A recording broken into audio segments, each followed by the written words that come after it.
batteries and we'll see how long that lasts.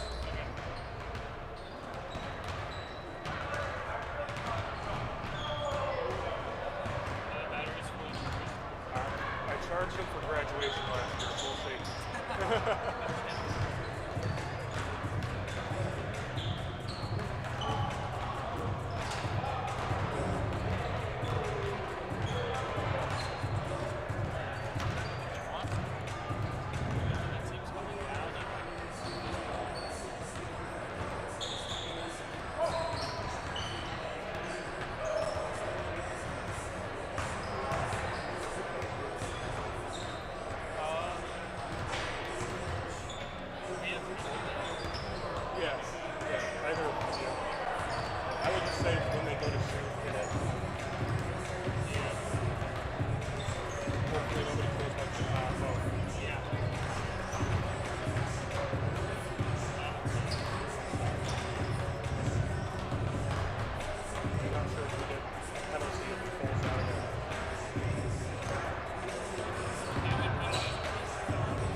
It's in the bottom left side, I think.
Welcome back, everybody. Coming to you live here from Jag Fieldhouse here in beautiful Uptown Arena District of Garrettsville, Ohio. We're going to have a little bit of JV boys basketball action coming up right now. We're going to have the visiting Columbiana Crestview Rebels today, not Rebels, all the way over there from Columbiana. So I think they had a little bit of an issue with busing. Understandable. We have that all the time here at Jag. No shade about it. Just stuff happens. So we're, I think, only about eight or 9 minutes behind schedule here. Not bad. So we're gonna get things underway here. Then we're gonna have a varsity game coming right up afterwards, where your Garfield G-Men will be again hosting the Crestview Rebels. So it looks like we're gonna have Joey Carr, Jonathan Best, Tyler Milhorn, Matt Lindsay, and Jacob Rhodes for the Rebels, and we're gonna have Preston Gideon, Aiden Hill, Vince Jukic, Aaron Rohde in the starting line, back in the starting lineup tonight, and Leo Grandizio in for the G-Men. G-Men haven't played in a while. I think their last game was last Tuesday against Liberty, and Rebels going to win the tip here. So we'll see how things go. You know, the G-Men, they like to run and gun a lot. They're going to be led by Preston Gideon. He does a lot of the scoring for the G-Men. He can get double figures in quarters, and he can get drop 20 and a half at will. So it's going to be number 33 there. That's going to be Matt Lindsay. He can't get that one to go. And then, like I said, Gideon right back, a little two-step dribble in, and then gets the ball tipped, gets his own rebound, out to Grandizio. Grandizio in the lane, and then over to Hill. And then Hill, the long three ball, no good on that one. And then Vince Jukic corrals that one and then goes right back up with it. So good job there. Of course, we're experimenting with a new camera angle here. So that'll be interesting. We'll see how we can get that going here. And it looks like that's going to be an early foul by, I didn't really see, but someone for the G-Men. So looks like Rhodes is going to inbound it here, and he gets it into Milhorn. And the Milhorn gets it into Best. So I would think, looks like some size here for the Rebels, as that's going to be a good job there by Best to get it away. And then he gets it over to Rhodes. So Rhodes trying to get past Grandizio, then he can't. Then Best picks it up again, and then he gets trapped by Gideon and Grandizio, and then Gideon over chases there a little bit. So let's see this new camera angle in action here. That's a good little far view of it. So let's go back to the good one here. That's a great defense there by Jukic to force the tough shot, and he gets it over to his buddy Gideon, and the G-Men are going, and Gideon's going to cut right there and get the layup. So that is a beautiful basketball there by the G-Men. That's going to be Preston Gideon's signature move that he will be doing for a few more years after this. Of course, the young freshman already making his presence known on the JV end, and I think he checked into his brother Landon's going to have to confirm with me here. Of course, Landon, the scoreboard operator on our stream. That's going to be a wide open three ball by Best that he it doesn't come close hitting. So then G-Men back in transition, and then good ball movement here between Hill, Gideon, and Grandizio, and that's going to be a foul there on number 25. That's going to be Tyler Milhorn on the foul.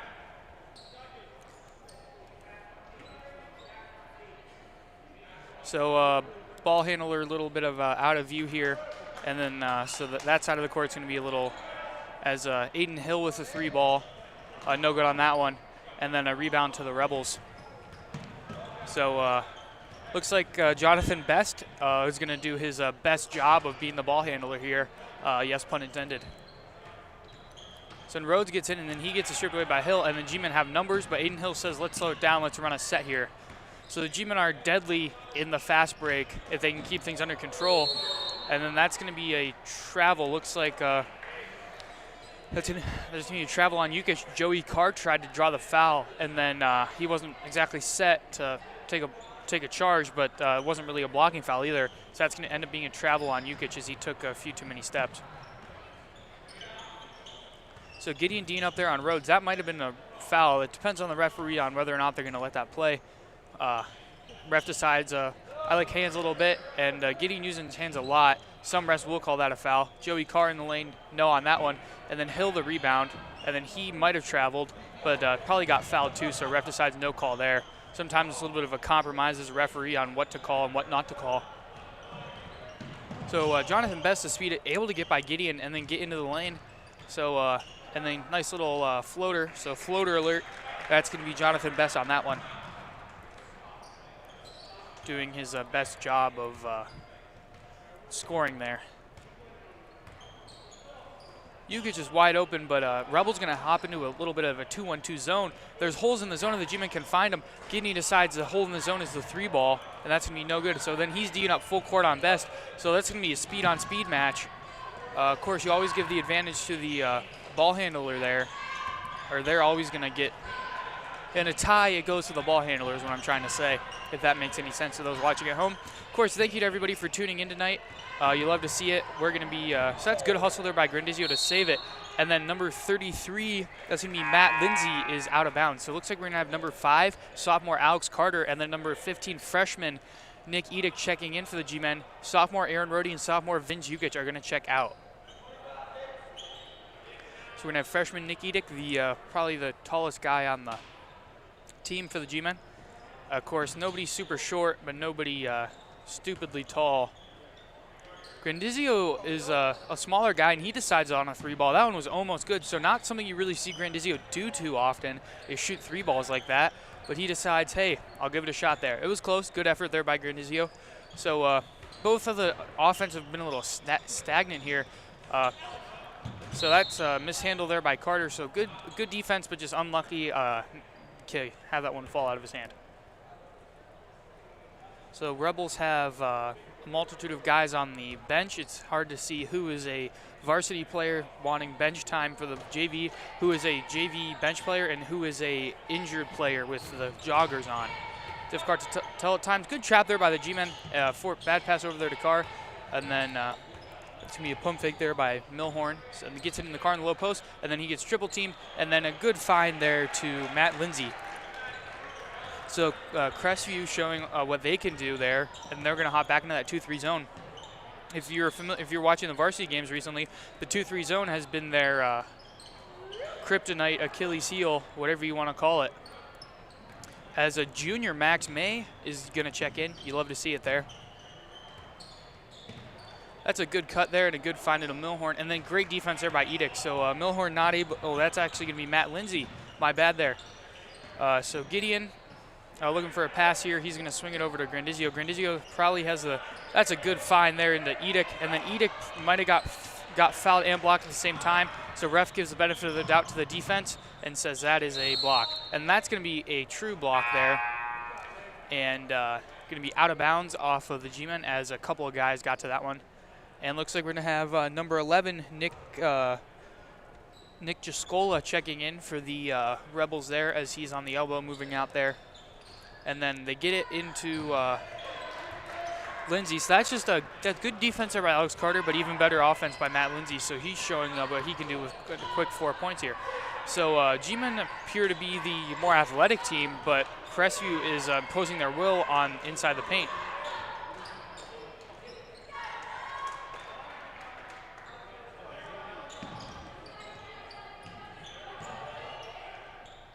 So G-Men just trying to slow things down a little bit here. That's the thing with a 2-3 zone is it can really slow things down unless you try to drive. So good to cut off there by good find there into Alex Carter.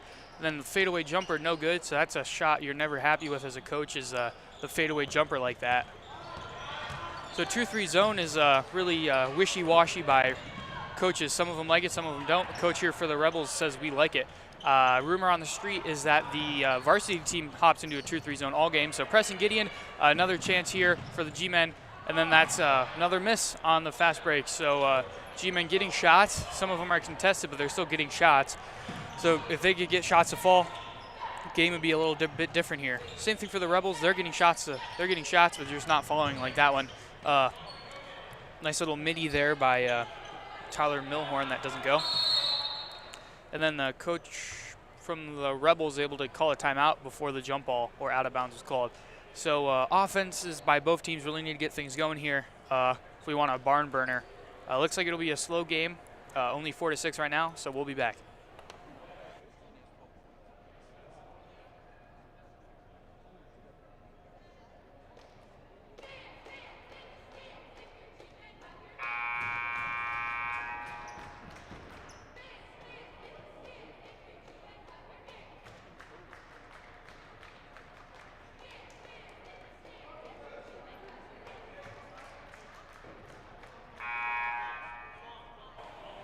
All right, some more Mahoning Valley Athletic Conference Gray Division action here from wonderful Jag Fieldhouse in Garrettsville, Ohio, the Uptown Arena District. We're going to have Joey Carr inbounding here for the Rebels. D'ing up on him is number 15 there, Nick Edick, the freshman for the G-Men. So they're able to get it in to Jonathan Best, and looks like he's going to be their go-to guy tonight to score and facilitate. He hasn't scored tonight. Actually, he does have 2 tonight, with 4 points here from Matt Lindsay, and that's been about all the scoring for the Rebels. So good defense there by Kid Rock, whatever you like to say. So Max May into the game now. He's running the point. He gets it over to Edick, and then going to give a fake there to Carter, who checks the clock. Good pass there, and then that's going to be a 3-ball there by Edick. So that'll really cap off the first quarter. No good there on that one. A little short buzzer there. So we're gonna have another break here for the second quarter starts. Let's see if the teams can adjust here, and we'll be back. Shooter Paul, you in there? You the one they call Shooter Paul? I hear you got the best deals in the territory. I reckon that's true. Draw me up a deal I can't refuse. They said you were the best there is, but I had to try. Charles Auto Family in Garrettsville. Get your best deal now from the nicest people in the business.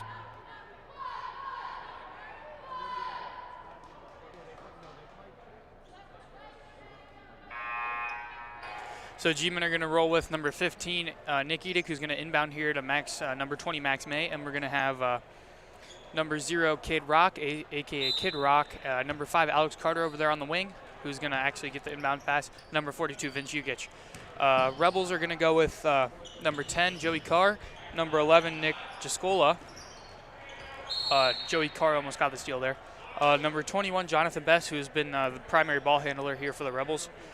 Number 25, Tyler Milhorn, and number 33, Matt Lindsay, with a big 4-point first quarter. Good pass there into Edick, and then May the pump fake over to Carter. Carter looks to drive, can't get past him, and then over to Edick. Then Edick's going to swing it over to Kid Rock, and then Edick again over to Carter, who drains that three like he's been doing it his whole life. So something you love to see there is shooters ready, not going to force up too much contested shots as Rebels slowing the pace down here. That's what you like to see as a coach, is guy in the shooting pocket, and when they're ready to shoot. Have a nice stance there ready, good form, and as long as it goes in, they say, well done. So well done there to Alex Carter on that one. So number 20, Max May, doing the little bit of ball handling here. We're going to have Aaron Rohde and Aiden Hill checking back in soon here. May gives a pump fake as G-Men are in a little bit of a different zone look here. Rock there, and then Alex Carter again from the same spot. That one was close. I think if he was 2 inches farther back, is Joey Carr the speed, and he gets that layup to go. So a little awkward there by Joey Carr, but hey, sometimes that's what gets it done here. So Rebels with the 1-2-2 delayed press here. They're gonna have the guy up top, and then Vince Jukic seems to be always wide open down in the dunker spot. If you're familiar with that term at all, is a spot where the dunker comes up. Vince Jukic, I think, could dunk. I don't think he's going to try it here. I think he'd go for the lay-in to be safe. So Rebels have really modified the zone here. Vince Jukic gives a good turn there. And then, so G-Men really doing a good job of moving the ball here, not forcing anything yet. So Vince Jukic, I think, needs to call for the ball a little bit. And then, after that, a little bit of stagnant offensive possession, Coach Hill needs a timeout. So we'll be back here from Jag Fieldhouse soon. So please enjoy this message.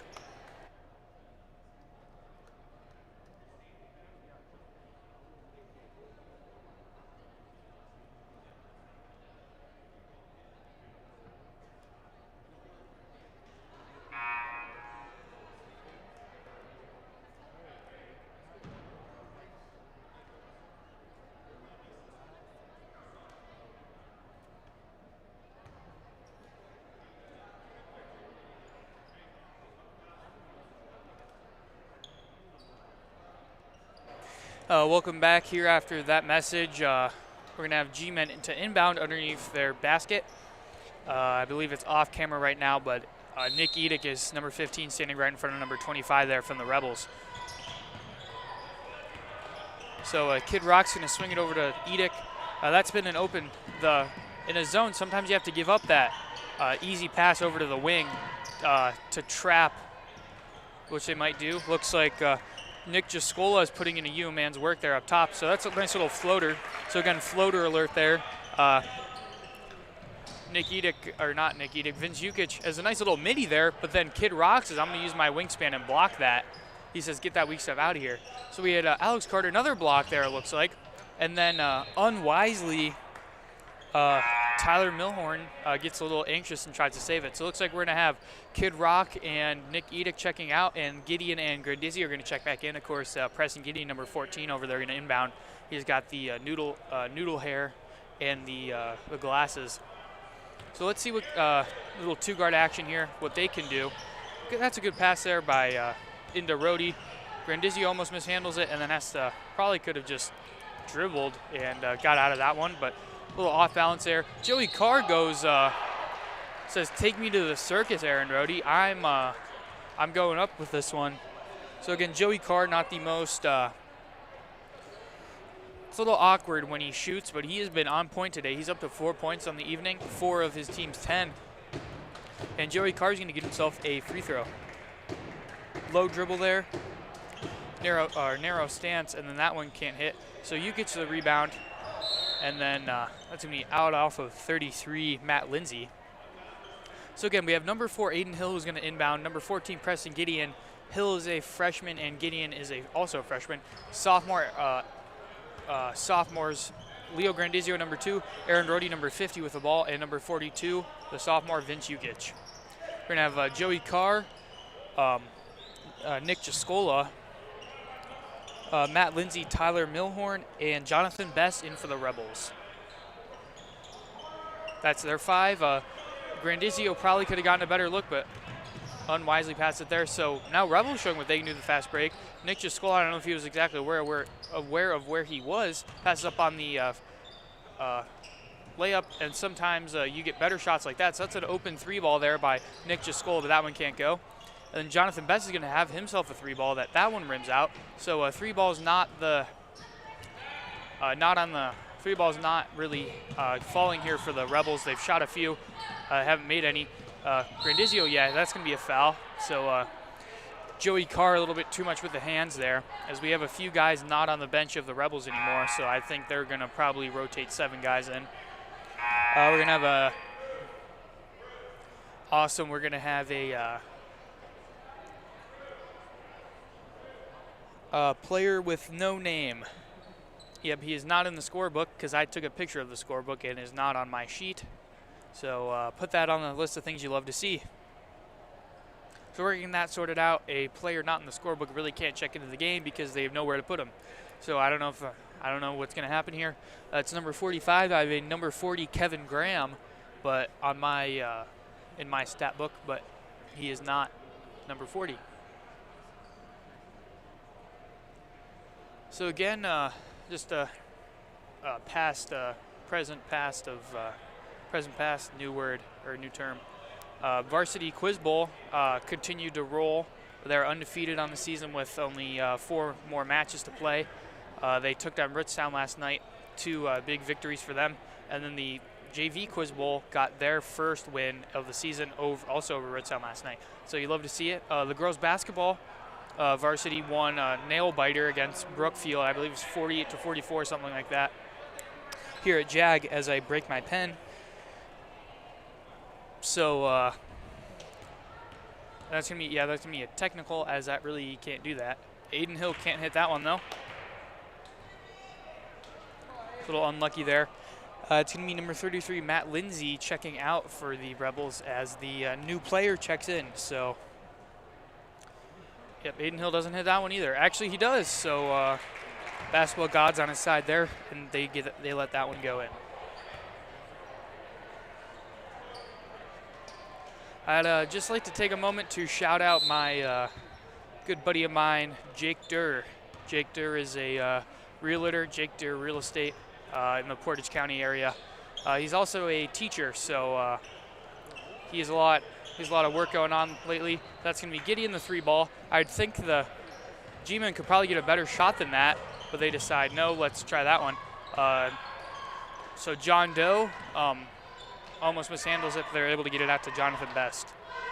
So we have 2 Johns on the floor right now. We have John Doe and Jonathan Best. And Jonathan Best, the missed shot on the wide open layup, and then John Doe, the wide open or the contested layup that falls. So sometimes that's how it goes. You miss the open ones and you make the contested ones.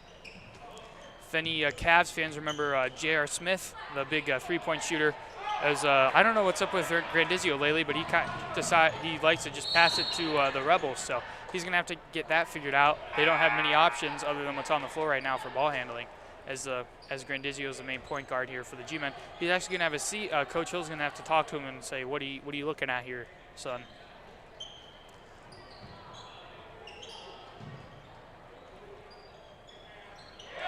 So John Doe, that's what we're going to call him, now with 4.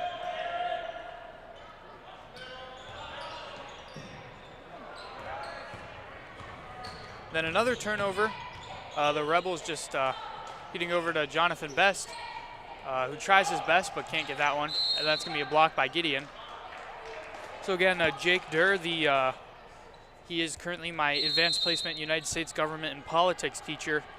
He's a social studies teacher, teaches United States government and American history. So he knows a lot about how that type of stuff works. If you ever see him, make sure to have a chat. I think Landon's anxious to do something during this boring game. So a little bit of a boring game. So we're going to have a break here. We'll see you.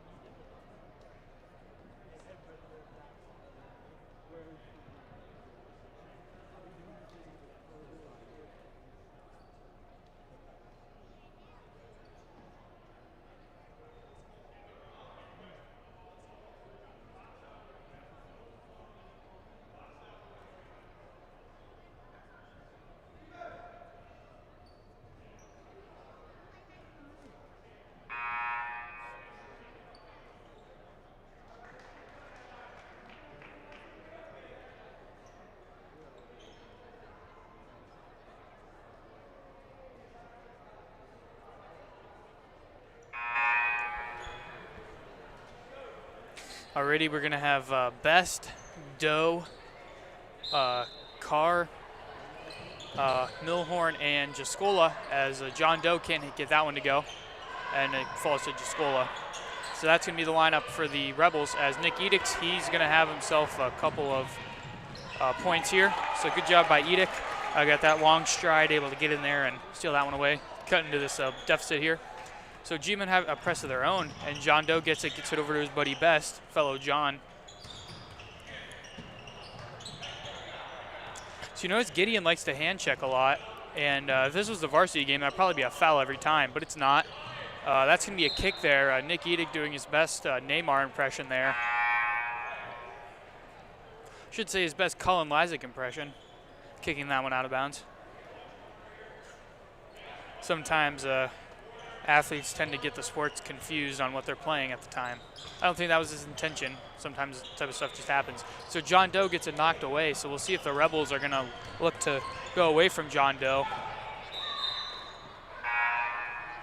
Looks like Kid Rock's going to check in. So we got some celebrities on the floor right now. As a celebrity actually checks out, Aaron Rohde, fellow morning show host.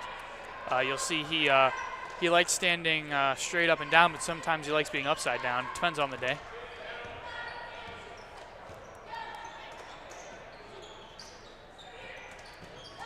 Again, I hope you all like our new camera angle that we have implemented. It's in use right now. As a Gideon couldn't get that one to Kid Rock, and Best with the steal. Best in the lane, and a Best for 2. So Jonathan Best is really taking his game to the next level here. He's really digging deep, and as Gideon, the good pass there to Carter, then the pump fake, Gideon gets it back.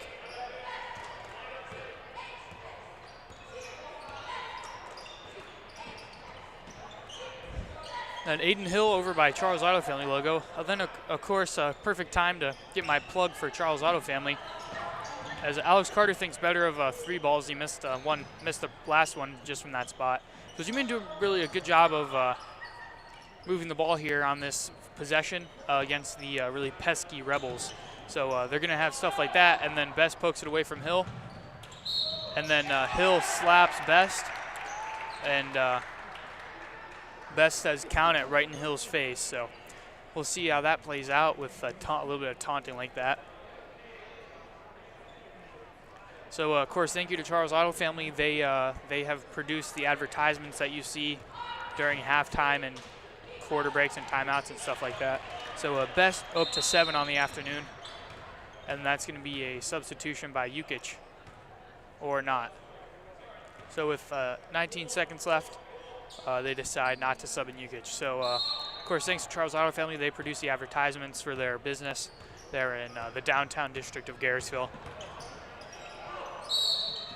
And that's going to be a jump ball, as now Gideon's injured, appears.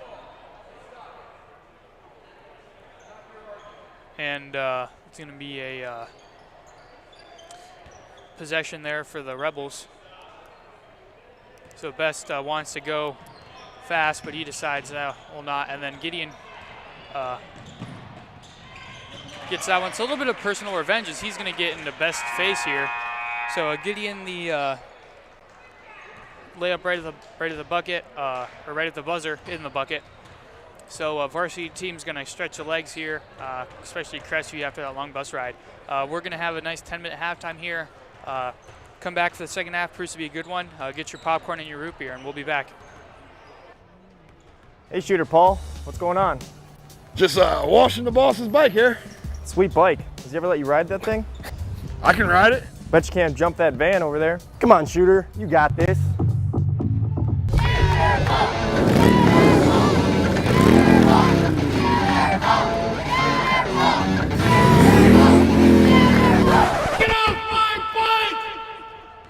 Charles Auto Family in Garrettsville. Get your best deal from the nicest people in the business.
Shooter Paul, you.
You guys know what time it is. It's game time here from Jag Fieldhouse.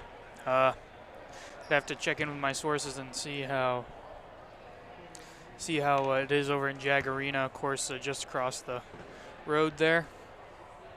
But we here, like in the newly renovated Jag Fieldhouse, we have number 2 Leo Grandizio, number 4 Aiden Hill, number 14 Preston Gideon, number 50 Aaron Rohde, and number 42 Vince Jukic in for the G-men. I believe that looks a lot like their starting 5, as Aiden Hill's going to think better of a 3-ball a couple of times. Thinks better of it again. Looks to get inside, a little lollipop pass over there to Gideon. Looks like we're going to go, and then that's gets stripped away and into the hands of Milhorn. So we're going to have Milhorn with the ball right now. Matt Lindsay, number 33 there, the big man on about at the free throw line. So we're going to have Jacob Rhodes there with the wavy hair. And then Joey Carr. And looks like Jonathan Best is going to have a seat here. That's going to be Preston getting into the lane for 2. Nice and easy. Who am I missing? Looks like Jascola. So that'll be Nick Jascola. And Joey Carr, little midi, no good. Oh, hung up there, but then decided not to go in. So if Preston Gideon would get his head up, he might have had a wide open Rohde, but then Aiden Hill's going to move his feet a little bit and do the 3-ball, so it wasn't really set there, had to move his feet a little bit. Vince Jukic wants the hoop, and may have got fouled, but ultimately gets blocked by Matt Lindsay, and he's going to corral the rebound. And then Aaron Rohde is high defense there, D'ing up, moving his feet there. And that'll be a missed layup, and then Vince Jukic a one-handed rebound. Leo Grandizio probably thinks better of the full court pass there to Rohde. So you're going to see the G-men hopping a little bit of a high-low look. The opposite side, big man's going to come and flash to the elbow, where if they get the ball there, which they couldn't there, but if they get the ball there, that can be a lot of trouble for the offense. So Gideon a little upset with the officiating. Just have to respect the fact that they can't really see much. It's hard to see, even if you had 4 refs, it'd be difficult to see everything. It's even more so difficult with only the 2.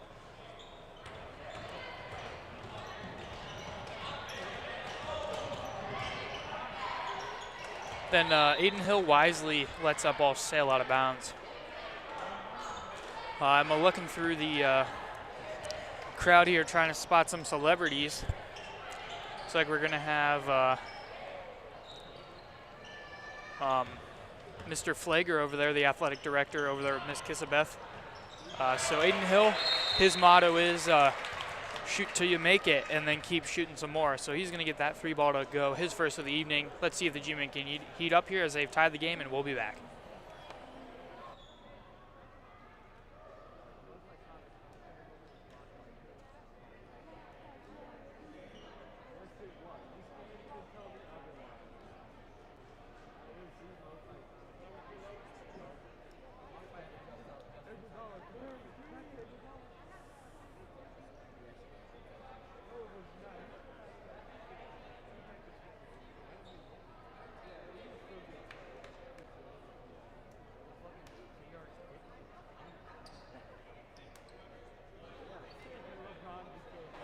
So Coach Matt Hill over there sipping on that body armor, trying to get his hydration levels up, and Coach Tommy Bissler over there with the water. Love to see it. Got Coach Oleski over there in the walking boot, and Coach Randy Ward. Randy Ward is loves the community, loves sports here at JAG. He's a football offensive line specialist, defensive specialist here on the basketball team, and a baseball coach as well. So it looks like we're gonna have two Rebels, actually one Rebel. It's gonna be Tyler Milhorn to check it in. Gets it over to Joey Carr, and Milhorn, good pass over there to Jascola. Jascola picks up his dribble, a little bit of a good pivot foot there, then gets it over to Rhodes, who gets it back over to Milhorn. No good on that midi. So again, write this one down in your personal dictionary, a midi. That, I don't know. I don't know how to feel about that one. Could have been a travel. Ref spots foul. Probably was a little bit of both. But again, compromise. You have to make sometimes as a ref what to call, what not to call. So that's going to be an and one opportunity here for Joey Carr. So looks like the G-men have found a knack for fouling the shooter and them making it, which is never a good sign on defense. You hate to foul a guy. Fouling's not always the worst, but when he fouls it and makes a shot, that's just a little unlucky. So that one's off of Aaron Rohde's head. Pulls that one out of his bag of tricks there. A little unlucky there, all joking aside. So G-men decide how to D up here. They're going to have Gideon reverse guarding Jascola, and then Rohde D'ing up on Lindsay. And they get it over to Milhorn, and he backs it out, trying to set things up here, doing a little bit of the ball handling with, looks like Jonathan Bess is out of the game now. So I don't know if he's going to probably go play for the varsity team now. It's going to be out of bounds and G-men ball. So G-men, 2-point game here. It's been pretty low scoring. I think Landon missed that one. He's going to have to add 2 to Crestview here.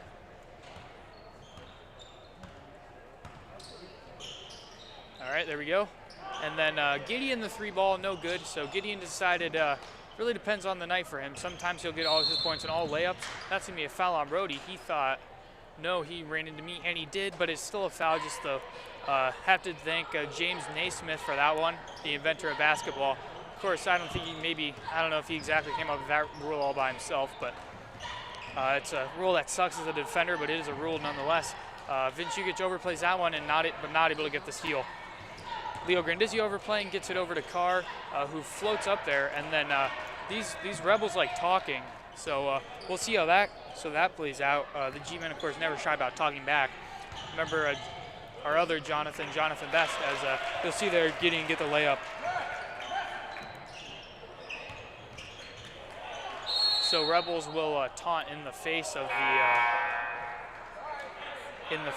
the opponent. They like to do that. It's all in good sportsmanship, I would presume. So we'll see if the G-men like to get in their face back and maybe try talking to them. So Rhodes able to get it over to Milhorn, and the Rebels are gonna probably slow things down here. Didn't exactly have numbers, but still able to break the press of the G-men. So G-men run that little zone full court press, and they'll hop right into a man-to-man offense. 0-1 as they call it, is man-to-man full court defense.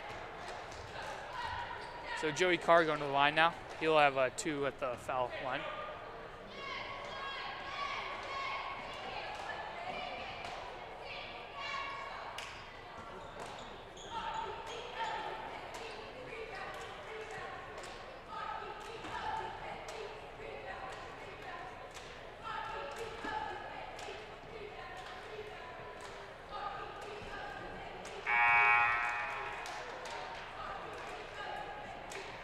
So first shot good there by Joey Carr, so he's up to 9 on the afternoon. Evening, afternoon, all the same thing, right?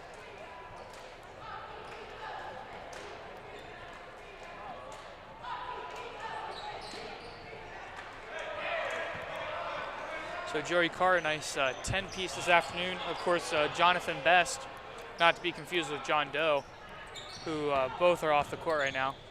Jonathan Best doing his best scoring job, having 7 in the first half. So Gideon gonna have it on the wing. G-Men down 4 now. Of course, a lead that they can not only overcome, but make a lead of their own very soon. Almost at will. That's the type of team they are. They just need to get hot. And that would help. A 3-ball there by Aiden Hill would help. So that might be a little ill-advised. Alex Carter, the good hustle to save it, and then none of his players there to help pick him up. Then Joey Carr, the easy full-court layup. So Gideon adjusts his glasses here, goes quick, gets it over to Hill, and then Hill gets it over to Carter, and then Carter comes down with it, but does get fouled by Joey Carr. So Carter on Carr there. If you like the Carr sound, that's good for you.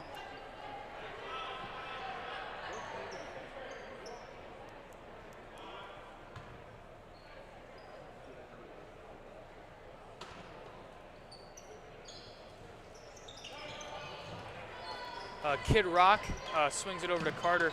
Good job there by Carter to come to the ball and get that. So G-Men just shooting 3 balls here now. Open, contested, no matter anything in between. They just like them 3 balls now.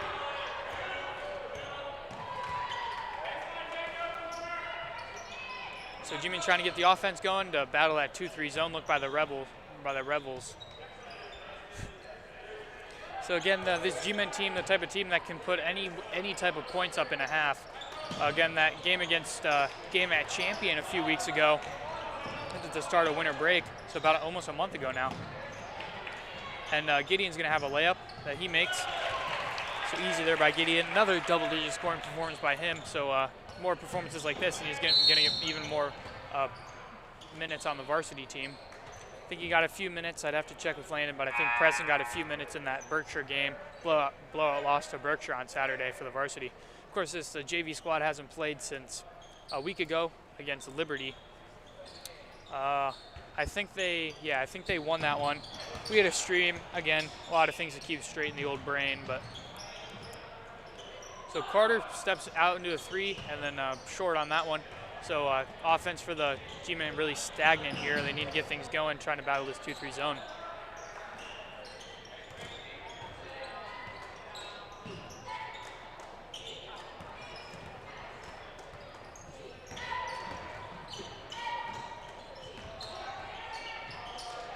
So the Rebels, they like those middies. It seems to be a Crestview thing. We saw in the last stream of the girls' game last Thursday, I believe, a few middies there taken by the Rebels, and Rebels squad here tonight likes the middies.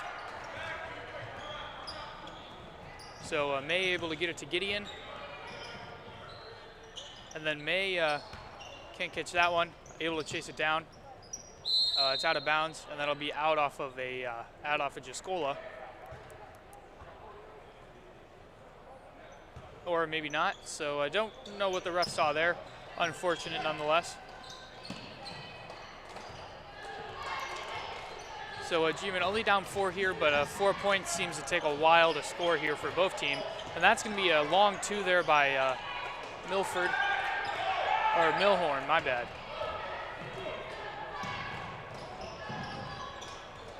Edict gets it to May, May over to Gideon. Gideon, the nice little pull-up midi, that's butter. So Gideon with 8 points here in the quarter, and lead down to just 2 now for the Rebels. I don't know if they're quite aware of the clock. They need a shot here right about now, and they do get it off, nowhere near there. So this proves to be a daunting but fun 4th quarter we'll have as this game comes to a close. Make sure to stay tuned for that one. Get your popcorn and your root beer, and we'll be back.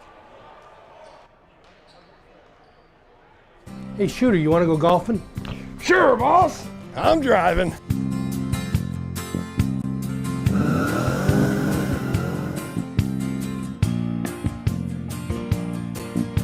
Old Bruce didn't know the surprise in store for him at the golf course that day. But at Charles Auto Family, there's no surprises. You'll find the nicest people in the business and fair prices to boot. Charles Auto Family and charlesautofamily.com in beautiful Garrettsville, Ohio. Not bigger, just better.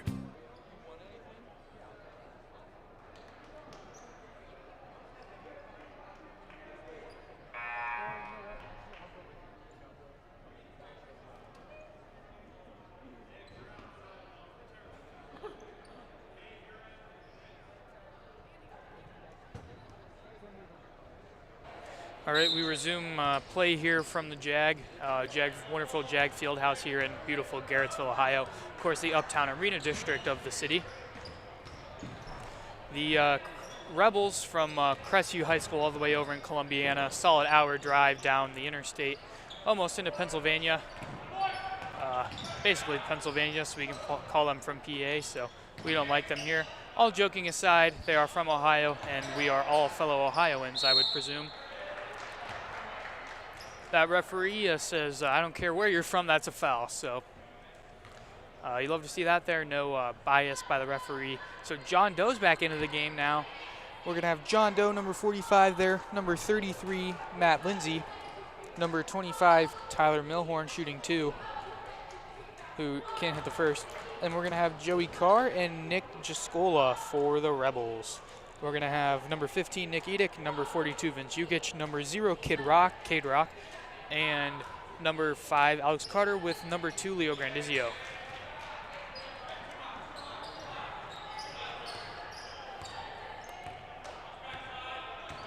I believe all the scoring that I have for the third quarter was done by Joey Carr of the Rebels. Good pass there by Jukic. He goes up strong. He can't really get a foul called for him to save his life, it seems. Edick, the nice midi. That one in and out and in and out and out. And then Jukic, I think, would be inclined to use the glass. I'm sure that's what one of his coaches will tell him, is use the glass. He likes to have touch, but sometimes it's all about power, right? Just like Dwayne "The Rock" Johnson says, it's about drive, it's about power. So Jukic says, no, it's about touch. And that works for him sometimes, but not all the time. So I think the safer bet is for him to use the glass. We'll see if he changes his approach here, as he does get layups quite often. He needs to get out of the paint, though, and he doesn't for might be a 3-second violation. And that's going to be a jump ball. So good job by Edick there to tie it up with Tyler Milhorn, and that's going to stay the way of the G-men. So again, only 3-point lead here for the Rebels. Normally for the G-men, this type of scoring would be about this far into the second quarter, not the fourth. But that's sometimes how the game goes. You gotta play how the opponent's playing. If the one team slows it down, you might have to play slow with them. Depends on the approach, and the approach here of the G-men has just been keep it slow with them. So Brody, who's sprinting back, was wide open in the corner, but Edick must not have seen him there, or tries the ill-advised pass that gets tipped, but then out of bounds off the Rebels. So we got Cade Rock, a.k.a. Kid Rock, over there on the bench with Alex Carter, Aiden Hill, and Max May for the G-men. Our John Doe still out there on the court with Milhorn, Carr, Rhodes, and Lindsay.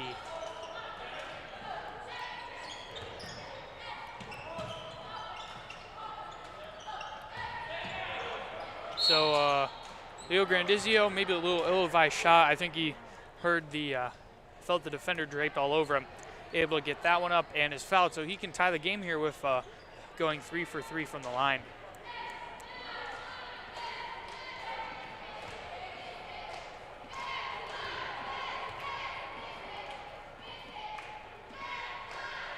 Can't hit that one, so we'll see if he can change his fortunes here for the second and third shots.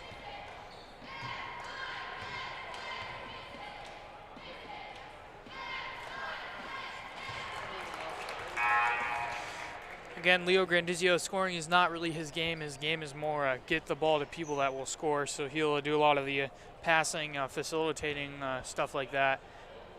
So scoring, he can score, but that's not really his game. That's not his role as much on the team. That role is more dedicated to players like Jukic and Hill and Gideon. just like you see right there by Grandizio. Good shot there, gets it over to Rhodey. So a good job there by Gideon to save it, and then Grandizio unable to save it. So a little sloppy basketball play here. I don't think Coach Hill is too pleased with that.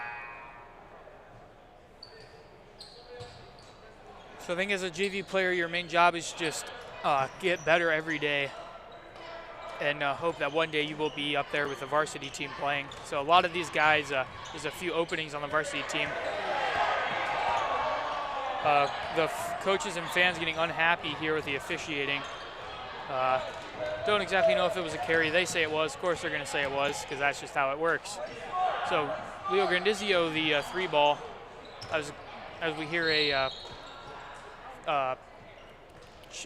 thing here from the crowd says play smart. So we still got 4:36 left here in the game. We'll see how the coaches can adjust here going down the stretch, and we'll be back.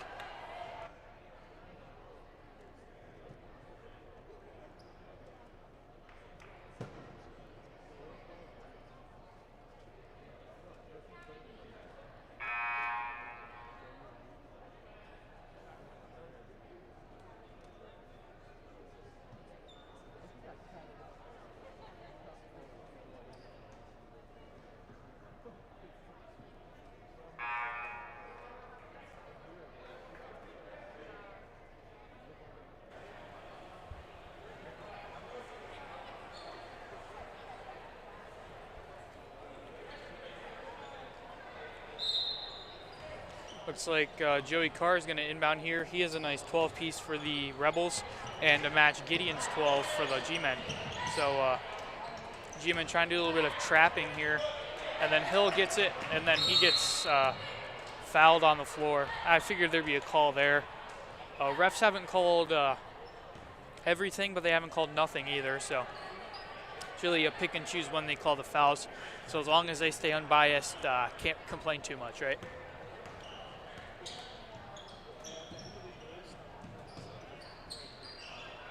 Rhodey, good job of moving the ball there around and getting it over to his buddy Gideon, and then Edic, the full cross-court pass to Hill.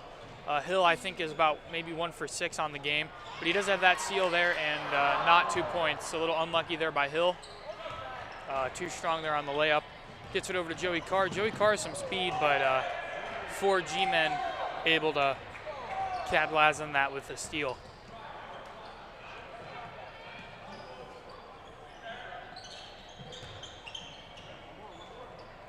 Good ball movement here, and that gets an open Preston Gideon 3-pointer that he actually airballs. So that's a rare sight there by Gideon. Body's hitting the floor.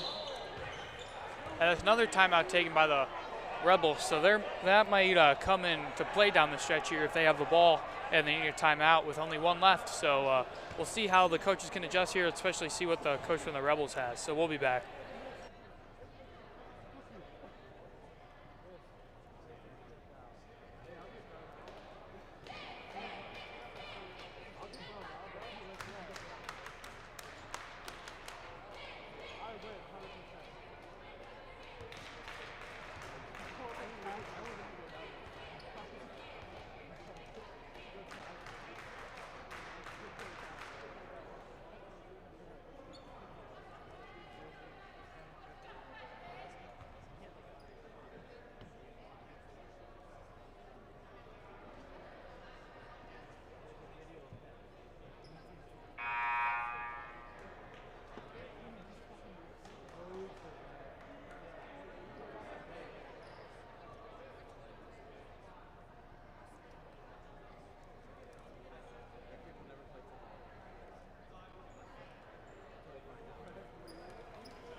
So I don't think Preston Gideon's particularly inclined to get a bite of Taco Bell during the timeout.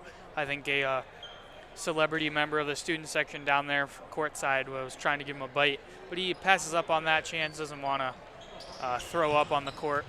No shade on Taco Bell, but that's just how it works.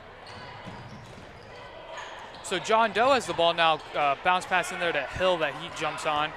And Gideon gets it over to Edic, and that's going to be out of bounds off of Jascola. So good defense there in transition by Jascola to deny that one, which probably would have been 2. You would have probably seen Nick Edic catch the ball in the corner and Preston Gideon cut right down to the hoop for a layup.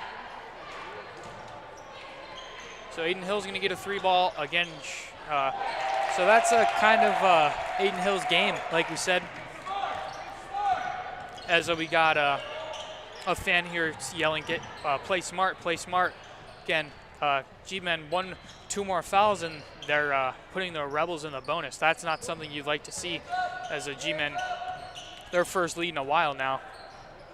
Then they're going to give the lead right back to the Rebels. A nice cut in there inside by Joey Carr.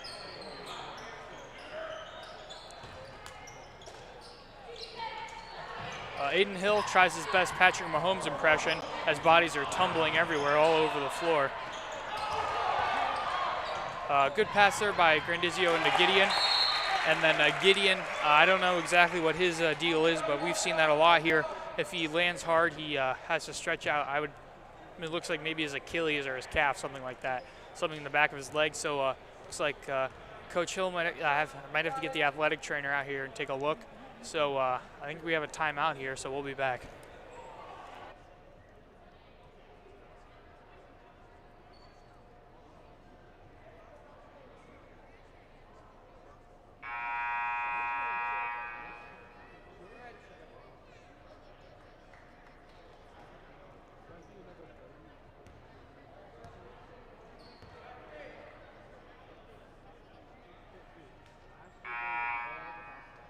So we're seeing the usual pressing Gideon here, coming alive in the fourth quarter, up to 14 points on the evening, and is going to have to stretch out the back of his leg. I asked his personal doctor over here if he what his deal is. He says he doesn't really know, so it's a medical mystery here for Preston Gideon about what his injury or not and how severe. So I think that might be something he would get checked out during the off season. As we have a few more students from the student section, to form a student section, filing in here for the G-Men faithful. And again, Aiden Hill, just a clutch player. He doesn't make every shot he takes. He takes a lot of them, but he will make them when they need them, when the G-Men are down and they need a shot. And then Preston Gideon thinks better of the 3-ball there. So that one just goes right out of the hands of Ugic. I think he was looking up in the crowd and then missed the ball right through his hands.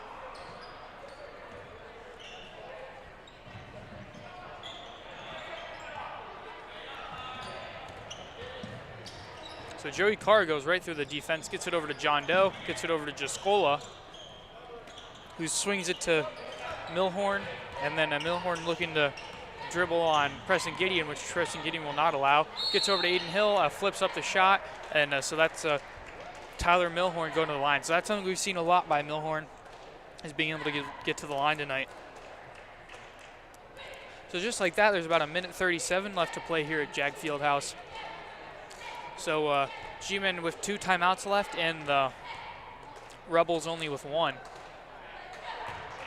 That's another miss there by the Rebels, so a foul shot here would tie the game up for them.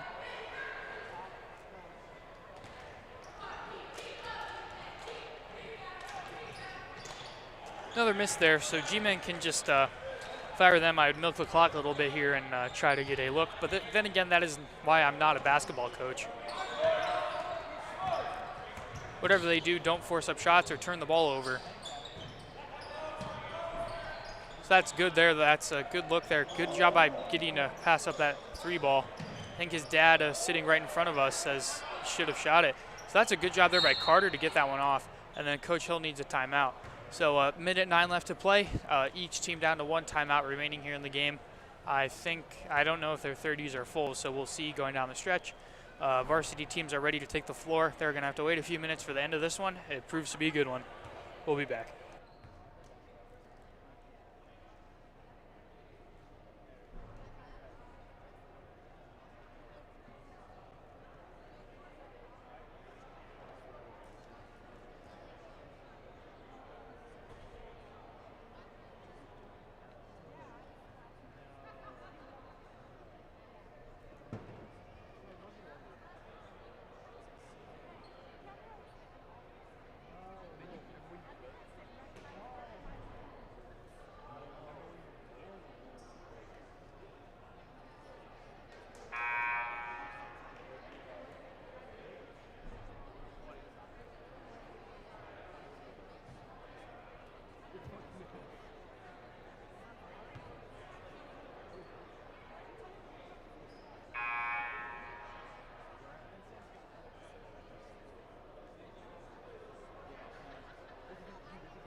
So we're talking a little bit of instrumental music for band here, solo and ensemble coming up here for the band members, myself and Landon included. So that's a good look there. Couldn't get the pass. I don't think the G-men really needed that. A turnover here would be clutch though, as Jascola gets in, probably fouled by Grandizio, and then if the Gideon sprinting back, all for nothing though, as he lets that one go out of bounds. Coach Hill says, why the heck do you do that? Waste your energy. But Preston Gideon says, I have enough of that. Running gives me energy. So a little bit opposite of what you'd think, but G-men going to stack things up here. They had a couple of looks. Aiden Hill gets it into Gideon, who one-hand, Odo Beckham catches that one. So I think the G-men don't care what the score is as long as it's them up. They're not going to force anything here. Aiden Hill on the Maryland cut gets that one and then gets it over to Grandizio. I think the Rebels need to foul, and they do. So that's probably a little late. I would think the Rebels would need to foul immediately. They don't though, and they still have, they can play the fouling game here. They can keep fouling. They're only at 4 now, so the 7th one, so their third more foul than they have now. Again, not an English major by any means. Their third more foul that they give, so second next foul that they give will put the G-men in the bonus, so a foul on the floor then becomes a 1-and-1. So I think the G-men would be inclined to get into the hands of Gideon. They do, and he's probably, Joey Carr's probably going to foul him. So that could be an intentional foul. He goes right for his chest there. Joey Carr not shy about that one. Joey Carr is a long wingspan, if you notice number 10 there from Crestview. As they're going to have Rhodey, James Rhodes checking back in. Number 50 is he's going to replace Joey Carr. So I don't know if Joey Carr fouled out or what. I would think so. I don't know why. He's probably their best player. I don't know why they'd sub him out now. They get it to Grandizio. I don't know if that's exactly the guy you want shooting. As he goes on the floor, probably trying to make a scene, being a little overly dramatic. And he's going to be going to the line here with a 1-and-1. So if he makes both, that could really change the outcome of this game, I would think. Put the G-men up 3. Making 1, yeah, they're still in a good spot. But missing 1, the Rebels are in control here. So that's kind of a waste for the G-men. All that time killing clock for nothing. So we'll see what they can do on the defense. We're going to need to clamp it up here and close this one out, and we'll be back.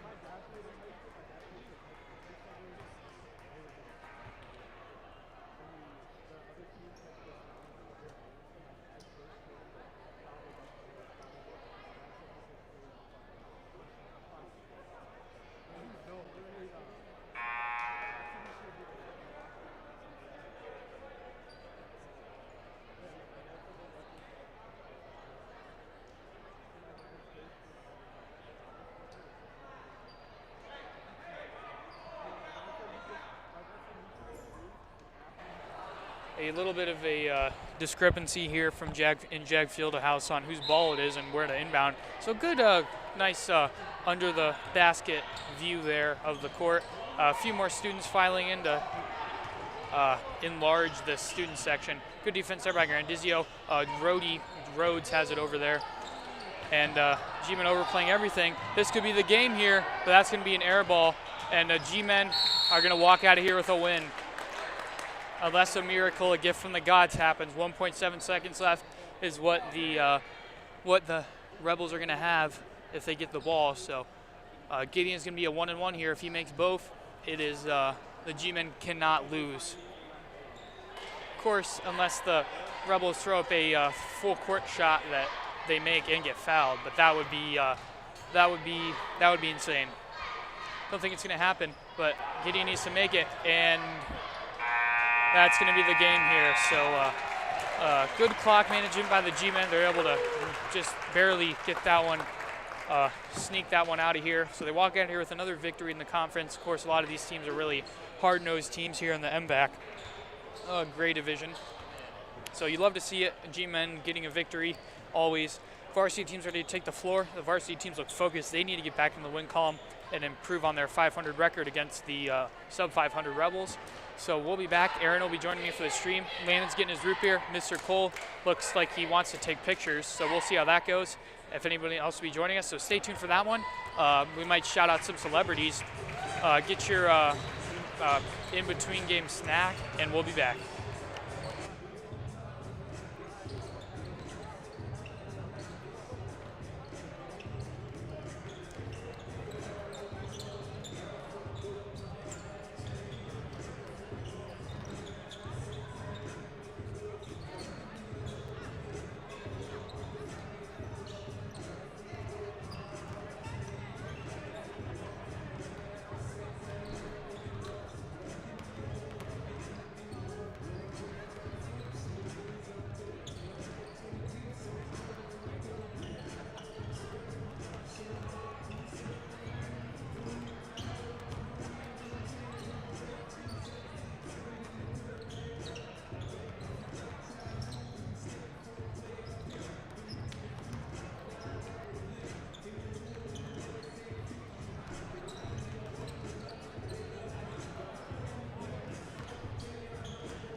At Charles Auto Family in Garrettsville, we'll do just about anything to make your car buying experience perfect.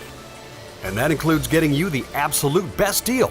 We have a big selection of new and used cars, trucks, vans, and SUVs. Plus, Charles has one of the best and most affordable service departments in the area. Just come in, pick out your favorite vehicle, and drive home. Or we'll be happy to deliver it. Charles Auto Family. Get your best deal from the nicest people in the business.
right, everybody, welcome back to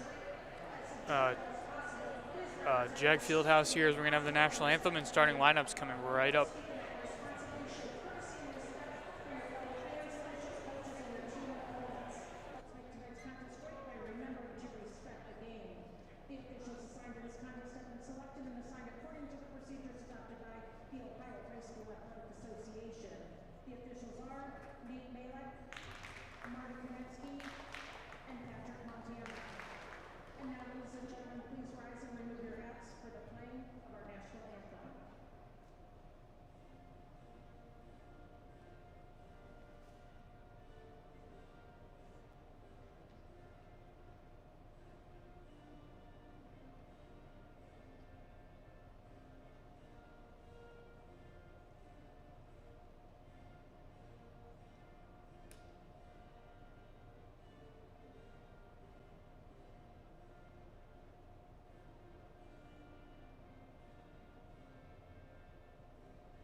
All right, here we go, everybody. Back live from Jag Fieldhouse.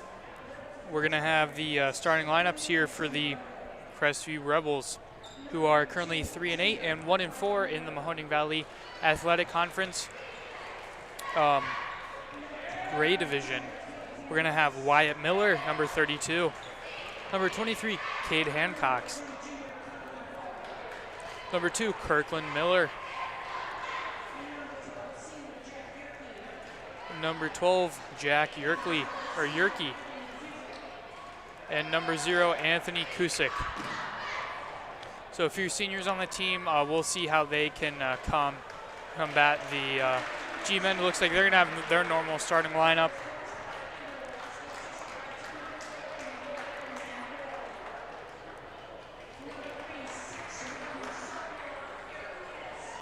Looks like we're going to have Eric Geddes, number 3 there.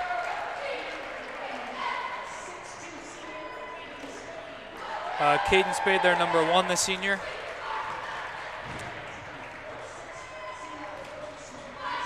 We're going to have Brody Swigonski, number 24, the senior. And then number 14, senior Colin Lysick, and number 4, senior Anthony Dema. So we have them doing their pregame rituals here. Looks like Aaron is taking a breather here after that hard-fought JV game that he had. So he'll be joining me shortly here. Teams are ready, cheerleaders are ready, fans are ready, coaches are ready, officials are ready. But are we ready? I don't even need to ask that. I know we're ready. Should be another great night here for basketball. It has been so far. JV boys able to scuff out that 31-30 victory over the Rebels. There we go. Aaron's joining us right now, so he'll get ready here, get his headset on and get going here.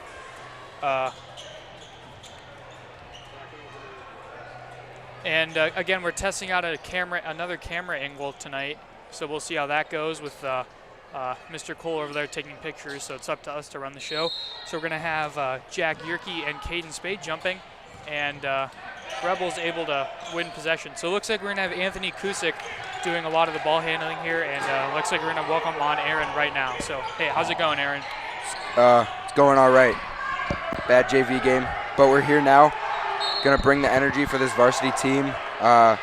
Looks like we have a good Crestview, a 3-8 Crestview team versus the record isn't always everything. I'm sure they're playing a lot of difficult opponents. I bet they played, of course, in this new league. Yeah, teams like Campbell, Liberty, and LeBray. Never easy against teams like that. Right, and we see a wedge right off the bat, and Demo poked that free. But yeah, we got Garfield, our G-men, coming in 5-5, 500 on the season, but 1-3 in the conference. And Crestview not much better at 1-4 in the conference. So should be a good matchup tonight based on the records. As that'll be number 32. Yeah, it's going to be Wyatt Miller in there on that one, and then G-men right back here. So there it is, the good old zone defense. G-men hate to see it. They really struggle against it. They struggled on Saturday against Berkshire against it. That was a tough game for them. So we'll see how they can do it tonight. Of course, conference games always mean more to the players personally than do non-conference games. So Caden Spade, the midi, right off the rip, no good. Yeah, so maybe if he would have had one step back out, he would have made that one. So, of course, coaches always tell you if you're going to take a deep mid-range, you either want it to be a 3 or you want to take a good mid-range shot. I remember middle school coach Mr. Barch used to tell us you never want to settle for a deep mid-range shot, a real deep mid-range shot. But that's a deep shot right there, deep from the jag, splash and 3. So I think if Eric Geddes can get going, he is one of the top players in his grade, sophomore, that he's going to see this season. Of course, you have those crazy guys in California that are probably better. Joking aside here, Geddes was hot the other night against Liberty, so we'll see if he can continue that tonight. Yeah, Geddes, a big night. He really broke through against Liberty. I believe he had 17 that game. But, yeah, that's something they definitely want to get going here. Geddes able to score off the rip. As we'll see, Dema now will pass on a 3, and they're going to set up into a set now and work on breaking down that 2-3. Yeah, so if the G-men, it's not they're able to find the holes in the zone, but they can't always hit those shots. They're not always highly contested, but they're never wide open either. That's why you play a zone defense. But if you have quick players that have quick hands in the zone defense, that'll get into those passes and force up tough shots. It's a long night for the offense. So that's what Crestview's going to try to do here today. They probably have the size advantage, but not the athletic advantage. So just shots like that. And Caden Spade getting big and gets knocked out of bounds, and G-men retain possession. Yeah, so the hustle by Spade there leading to another possession for the G-men. And yeah, G-men take the early 3-1 lead. This 2-3 defense is definitely going to be something that they're going to have to watch out for. Spade will fire a corner 3 just short, and that'll be a wire ball. So it will go Crestview way. Yeah, so we have a few students in the student section here tonight. I think the student section lately has been widely dispersed. They're not exactly congregating in one big mass, but we'll see how that goes if they can bring the energy tonight. Of course, especially in basketball, the energy is important, and that's an air ball there just out of the hands of Geddes, though. The energy is important in the packed gym. You know, it's not outside in a stadium where there's people within miles, it seems like, in the big football field. So it's packed here in the but it is packed in the field house tonight, at least not really packed, but it feels packed. What number was that? Quick bucket there by Jack Yeri, it looks like. Yeah, so Rebels able to tie it up. I would think this game's probably going to be low scoring, I would think. Caden Spade thinks better of the 3-ball. Brody Swagonski able to get in, gets his head down, and then Colin Lysick rejected by the backboard. So now Crestview looking to push the pace. Looks like the G-men going to stay in that man defense that's worked well for them. But shots like that will come. Yeah, that midi there by Kirkland Miller, no good. So Brody Swagonski in, that'll be out off of a couple of Rebels and stay the way of the G-men. Swagonski now looks like he's going to be the inbounder, and the G-men are going to set up in a little stack action, get the ball into Geddes, and now set this thing up. So yeah, like you said, maybe not as fast-paced as we're used to seeing with the steals and fast breaks because of this zone defense that Crestview is running. But you just wonder what the G-men can do here. Obviously, a lot of teams in high school very 2-3 heavy, so it will be something that. And that's how you break the zone there. Spade there with a 3. Yeah. So if it's a 3-ball night for Caden Spade and the rest of the G-men, I'm going to have to say good night to the Rebels. I don't think they're going to have the offensive firepower to combat the heavy 3-point shooting if that's what the G-men have. And a big bucket by Spade. Caden Spade getting big. Yeah, quick, hard passing, passes, lasers, right to the point. If you can work that around a 2-3 zone, the shots will come. And like you said, 3-pointers, if we're hitting tonight, then that'll be something that the Rebels definitely will have to adjust to. But we can see nights for the G-men where they only hit 1 or 2 3-pointers the whole night, and it's a really long game for them. So then they're going to have to fight and battle. Right. And you want to win, you want to have good competition, but you don't want to, against a team that you might be stronger than, you don't want to have to fight for a win. You just want to be able to get your way. That's almost probably a travel there by number 0, and then number 2 there, Kirkland Miller, no good on that 3-ball. Then it's falls to Swagonski, which it seems like it does often, is the ball ends up falling to Swagonski. Spade attacking early, getting all the way to the paint. Like we said, he's really a two-way scorer. He'll shoot it from outside, but he can use his length and get in there and get big near the bucket. Yeah, I'm sure that's something Coach Alessi wants to see is, 3-balls are great, but how often do you hit a 3-ball versus how often do you hit a foul shot or a layup? And of course, Caden Spade, that's one of his strengths is shooting foul shots like he did there, and he's going to make that one. Yeah, so like you said, there will be nights where the shooting just doesn't come, and that happens. But based on what we've seen so far, Geddes and Spade from deep, it's looking like it'll shape up to be a good night, good shooting night, that is, as the G-men take the early 10-3 lead about halfway through the first. Yeah, so the G-men, they have the offensive firepower, but it's always a matter for them about what team shows up. Is it the team that's going to be sloppy with every pass and not be focused, or is it the team that's going to be focused, bearing down and trying to hit every shot that they take? So it really depends. We saw that second team I mentioned in a 40-point blowout win against Champion, and we saw that team on Saturday in a blowout loss against Berkshire. So that's going to be a chalk up 2 there for Anthony Kusick. So I think he's going to be the primary ball handler here for the Rebels. Yeah, he just sliced his way through all the way to the hoop. Yeah, so that's something the G-men are going to have to take a look at, especially Coach Oleski when they have timeouts and breaks in between quarters. That's going to be a kick there by Kirkland Miller. So I think he wants a spot on the state runner-up Crestview Rebels soccer team there. Yeah. So I think he wants a spot on the soccer team. We're going to have a new face here, James Best, doing his best job. Ha, ha, ha. We saw his, I would think his brother Jonathan Best, who I think is on the bench for the varsity game. We saw him for the in the JV game, had a nice first half. Yeah, so you talk about the man defense that these G-men run. Obviously, I believe that, Kustick all the way to the hoop. Geddes will fire and hit another one. He's feeling it, nodding his head. He's got 6 early on. Yeah, that's something you love to see. Eric Geddes, again, 3-sport athlete, as many of these G-men are.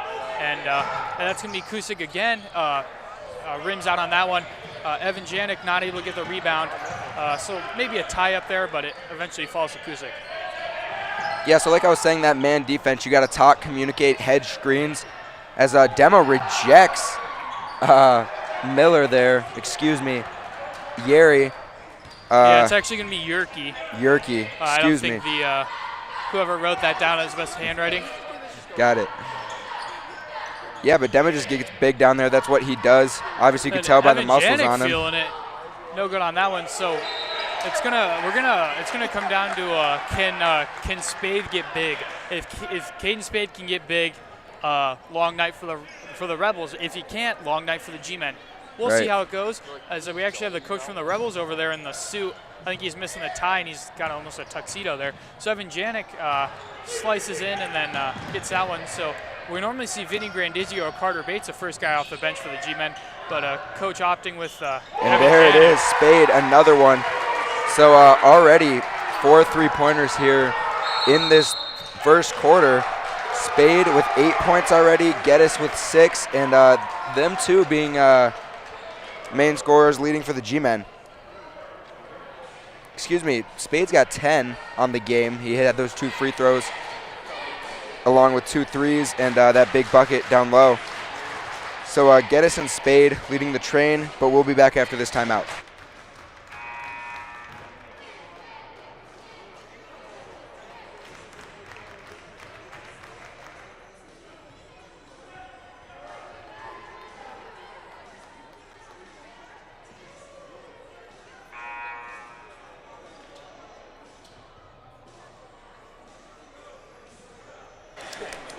Back now from the timeout. We were just talking about our new camera angle, more of a court view from underneath the basket. Home side basket right now will be a wayside basket in the second half. And G-Men getting active and getting steals early as Swagonski is rejected by Kustik.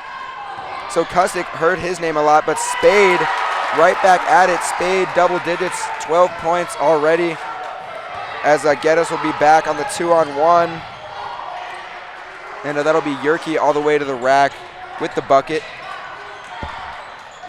Yeah, so I bet Spade's feeling it. He's got 12 already. He says, give me the ball. Let's get a heat check going. Again, I don't think he'd be particularly inclined to force up a bad shot. But he does get in the post here, trying to get big. Let's see what he's got in his bag of tricks. He decides, hey, let's get it to Geddes, a reset here. And he comes across. He's normally a guard. He's a forward, listed as a forward, but he normally plays a guard position, a lot of ball handling. That'll be Evan Janik on the 3-ball, in and out. So that's kind of his specialty, is shooting. So a little unlucky on that one. So Kusik back, Kusik, however you want to pronounce it, into the lane. Little floater alert. Floater no good. So let's see what Spade can do here. He's going to pull up, gets it poked away, and that'll bring our first quarter to a close here already from Jag Fieldhouse. That's been an exciting one. The rest of the game should be exciting, and we'll be back. At Charles Auto Family in Garrettsville, we'll do just about anything to make your car buying experience perfect. And that includes getting you the absolute best deal. We have a big selection of new and used cars, trucks, vans, and SUVs. Plus, Charles has one of the best and most affordable service departments in the area.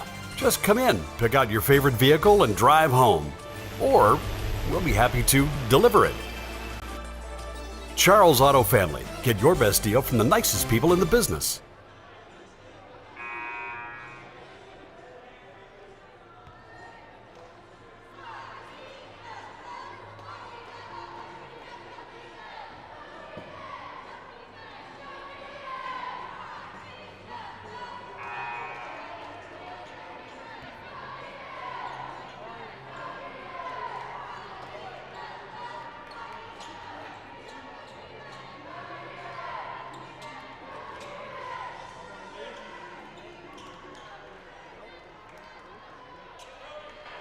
All right, we're back here.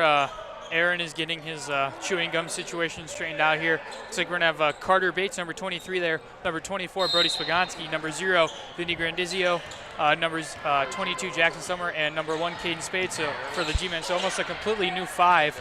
Right. Caden Spade, they run that play for a catch-and-shoot 3 that he passes up sometimes. And Carter Bates gives a good pump fake, swings it over to Summer. He wants the 3-ball, and that's splash. So something we don't see too often.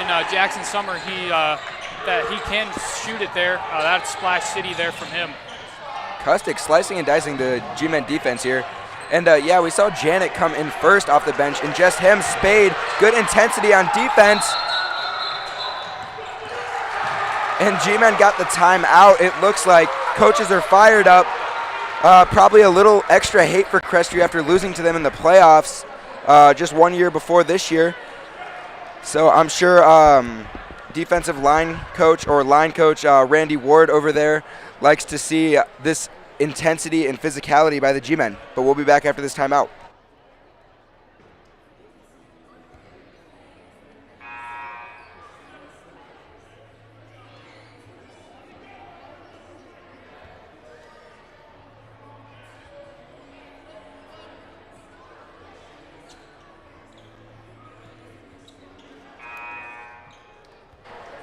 Back now from that quick break, Crestview, their score being tripled right now by the G-Men. But like I was saying, we saw Janik in just him. And so it was kind of the opposite approach this time as they run a set for Spade. Again, they love that play. It works a lot there. That's how they got the Jackson Summer 3-ball.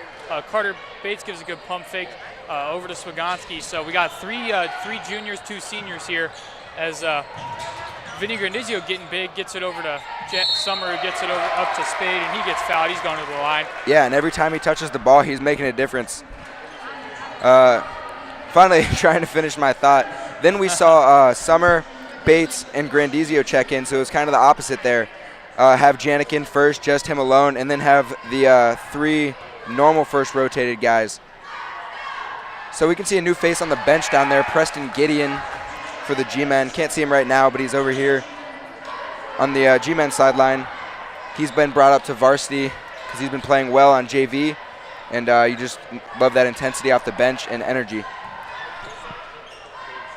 So Spade sunk the first one, and second one just like the first. Yeah, so Caden Spade's showing that he's a hooper. You know, he's been doing this for 4 years now.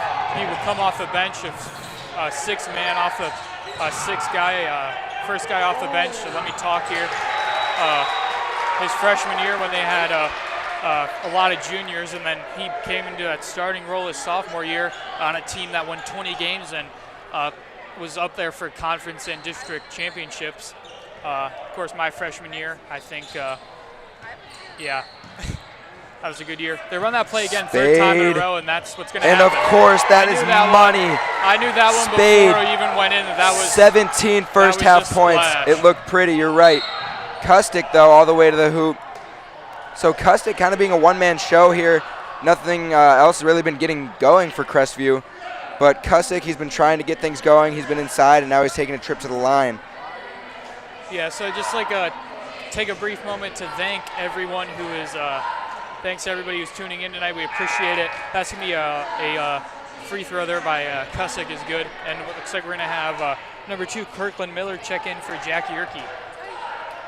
Yeah, so Yerke, 4 points, leading scorer for the Rebels tonight.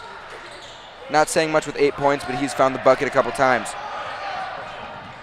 So Jackson Summer taking the ball up the floor himself. He says, I'm going to be point guard now, so we got a little glimpse into the future. They run that play again for Spade, 4th time in a row. They said, it's been working, let's go to it.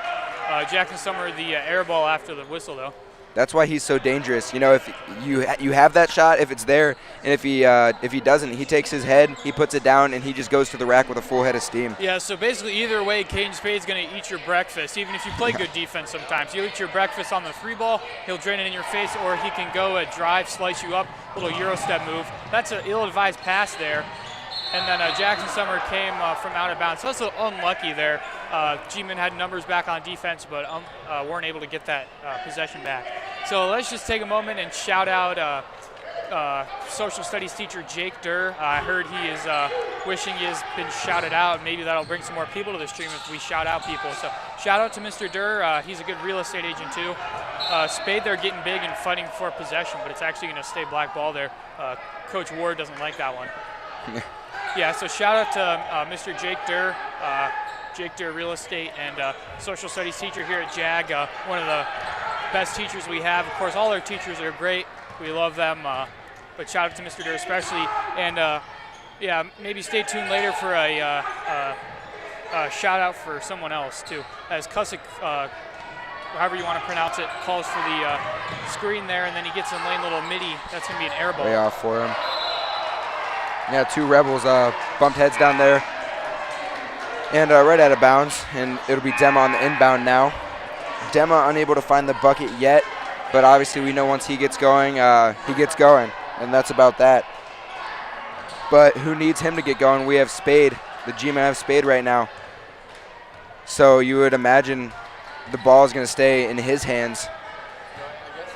And yeah, Rebels just getting ran. Looks a little tired out there, actually. I don't think he's had a break tonight. I would think Lysak would probably check in for him, but Lysak has been sitting a lot today. He looks like he's fresh. Let's come back in here. Grandizio, that was almost a circus shot there that couldn't fall, and he's going to be going the line. So, Aaron, we always talk about the G-Men offense, but I think what's been more impressive is the G-Men defense. How do you think, what do you think their approach has been tonight to really bear down on the Rebels and get this good 18-point lead they have? Yeah, tonight it's been great. Obviously, the active hands, we always talk about active hands as that one drops for Grandizio. It's actually not going to fall, hit the wire. A little unlucky there. Won't count for him. So in the NBA, that counts, but actually there is no wire. So in the NBA, it probably would count anyway because stuff like that in the NBA is different. But we're not in the NBA. We're in OHSAA. Right.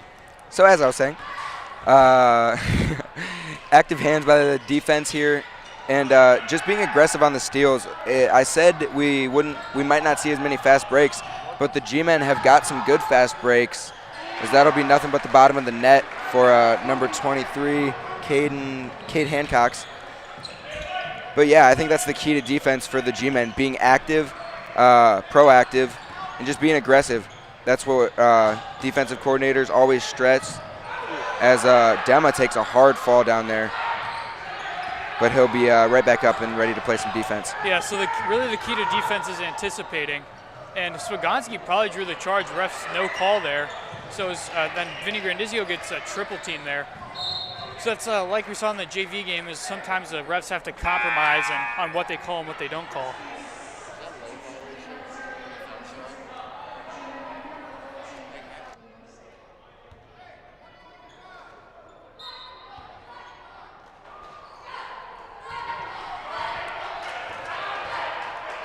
Yeah, so it's important on the defensive end to anticipate instead of react. And that's really what the G-men have done tonight. That's going to be a force. Another 3-ball there. Kirkland Miller. So 2 consecutive 3-balls now for the Rebels. They've got a little bit of offense going, cut the lead to 12 now here.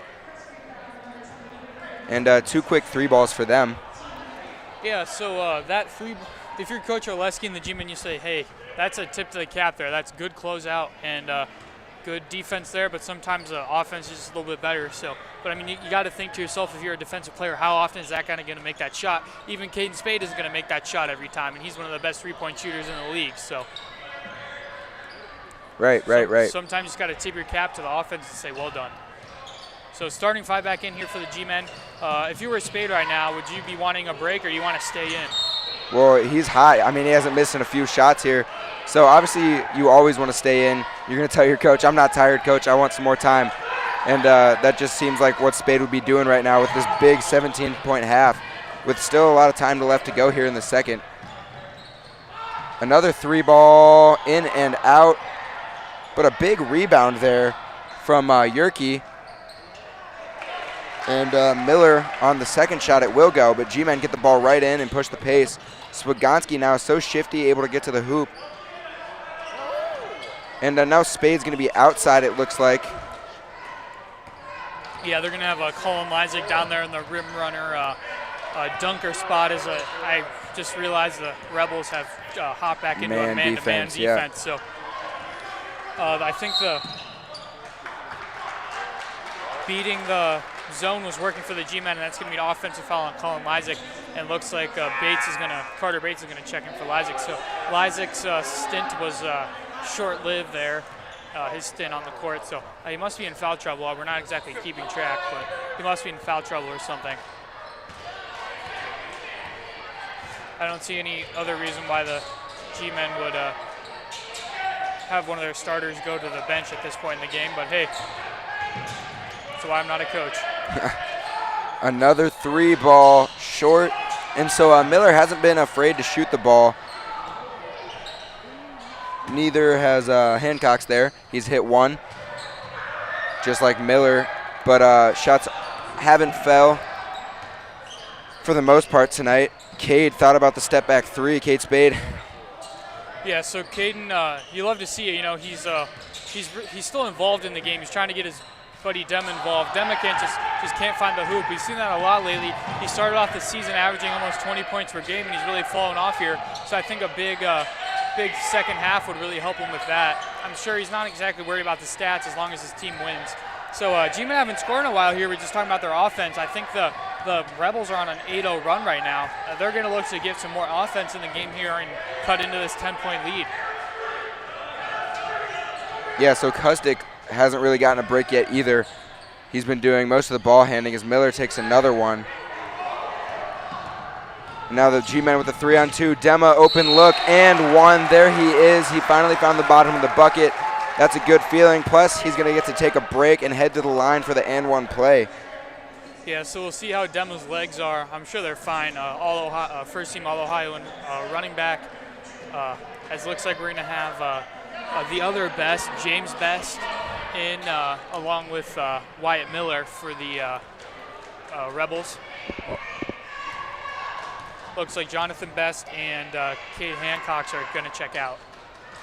So there you go, Demo. Yeah. That's a good way to get back into the scoring column. Is a nice little and 1 there. So his game's really the inside game, and then that's going to be a contested layup that is able to go by Wyatt Miller. So waited for the Millers contact, on the floor. Absorbed it, That's going to be a travel there by Carter Bates. So Coach Alessi unfazed by that one. He says, all right, we'll get the next one. Let's play defense now. G-Men were on pace to score almost 40 in this first half, and they've only got 29 with a minute and a half left to play in the half. So there we go.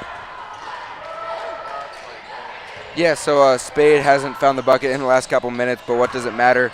Huge first half by him. Geddes obviously contributing, Demo a little bit, Summer. So second quarter definitely more well-rounded for scoring, and that'll be a backcourt violation by the Rebels. It'll go G-Men way. A minute and 15 left to go here, and you hope to see some more offense now.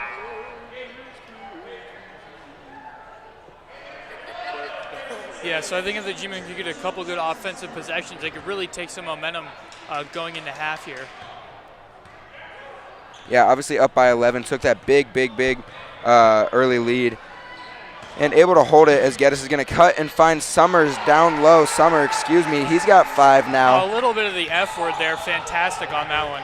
You love to see it. So Caden Spade has played the whole first half, so I'm sure he's going to be chugging some water here at halftime. That's going to be Cusick for the 3, no good on that one. Geddes able to just reach up and Odo Beckham catch that rebound. Gives it over to his buddy Swiganski, and then he's going to slow things down a little bit. Of course, Swiganski, obviously the point guard for the G-Men, does a lot of the ball handling. But Demis says, hey, I can do some ball handling myself. Gets it out to Summer. Summer, a little step back, thinks better of the 3 ball, though, says, hey, let's get a better shot. Yeah, Summer been able to find the bucket tonight. Obviously, we're not used to seeing him drop an insane amount of points per night. He does well with the minutes he's given. But tonight, 5 in the first half, and just able to find the hoop as Demo tries to just save the ball there and keep it down here.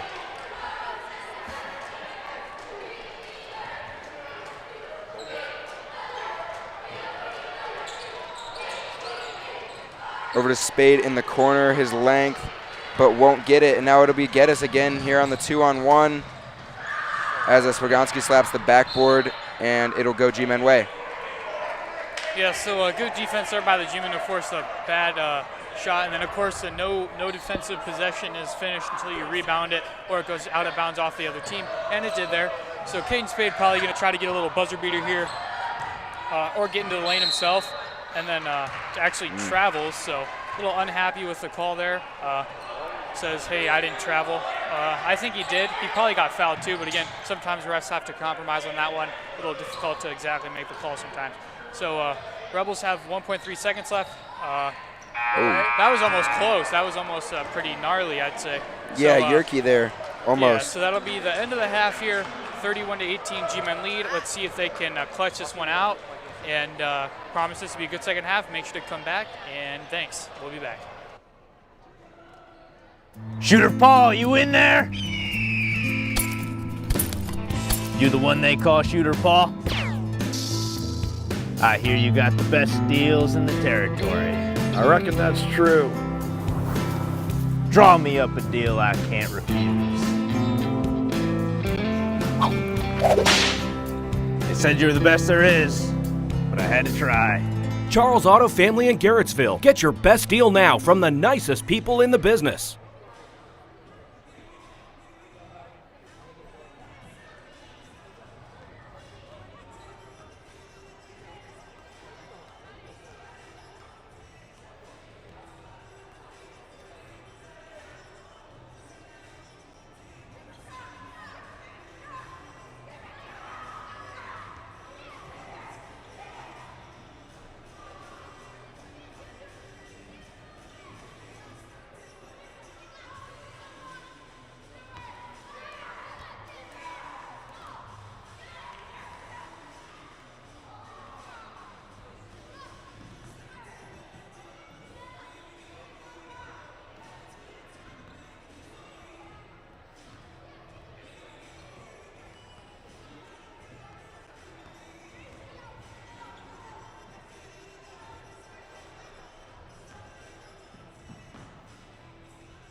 At Charles Auto Family in Garrettsville, we'll do just about anything to make your car buying experience perfect.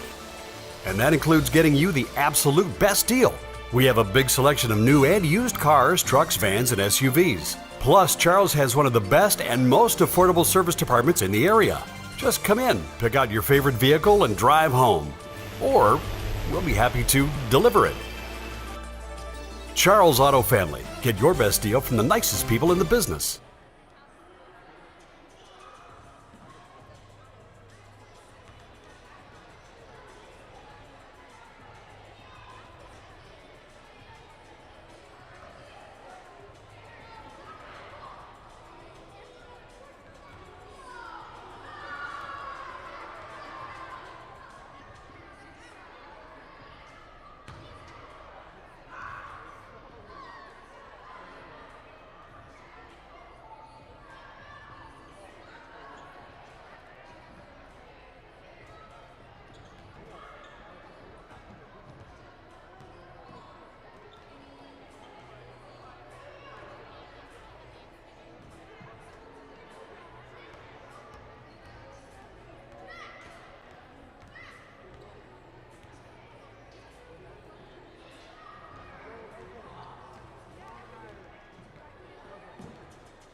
All right, everybody, back here from Jag Fieldhouse to begin the second half of play here.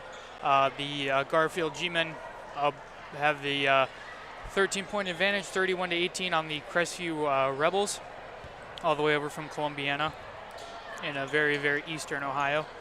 It looks like we're going to have Kirkland Miller, number 2, number 0, Anthony Kusick, number 12, Jack Yurke, number 23, Cade Hancocks, and number 32, Wyatt Miller for the Rebels. And we're going to have number 14, Colin Lizac, number 3, Eric Geddes, number 24, Brody Swagonski, number 4, Anthony Dema.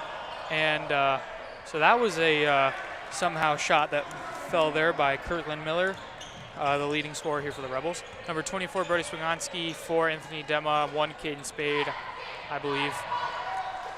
4 seniors and the sophomore here for the G-men. And they're going to, as the Rebels hop into a little bit of a man-to-man look here. Great move. Yeah, Whoa. that was there. Great move by Dema to get the first bucket of the second half. Obviously struggled finding it for a little bit in the first half, eventually got it going, and probably led into the second right there with a good right hand for him. Yeah, so it's going to be Kirkland Miller. He's 4 quick points here for the Rebels. And let's see if he's going to try to cut into the deficit here for them. Only down 11, so again, no lead is too big. So players diving everywhere, and then somehow able to get it over to Geddes. So yeah, that was nice. Great work after fumbling it a little bit. Dema dove right on it and found Geddes for the layup. So assist from the ground. As they'll lob it up to, I believe, can be Wyatt Miller there. So that's Miller to Miller. Not exactly sure if that is any sort of relation. I would assume it would be cousins Spade or something. Right over Miller. Kept the hand up. His just first like bucket. that, lead back up to 13. So Vinny Grandizio going to get a quick look here early in the second half here. Do you think, if you had to predict, as I hope everybody's enjoying our new camera angle right underneath the hoop, I know I like it. Aaron, if you had to predict, would you think the G-men would close this one out, or do you think they're going to choke the lead away? Well, of course they're going to close it out. They've been playing amazing so far tonight. Offense has been rolling, 11-point lead right now. Defense has been great too. And I just think definitely able to get the win here tonight.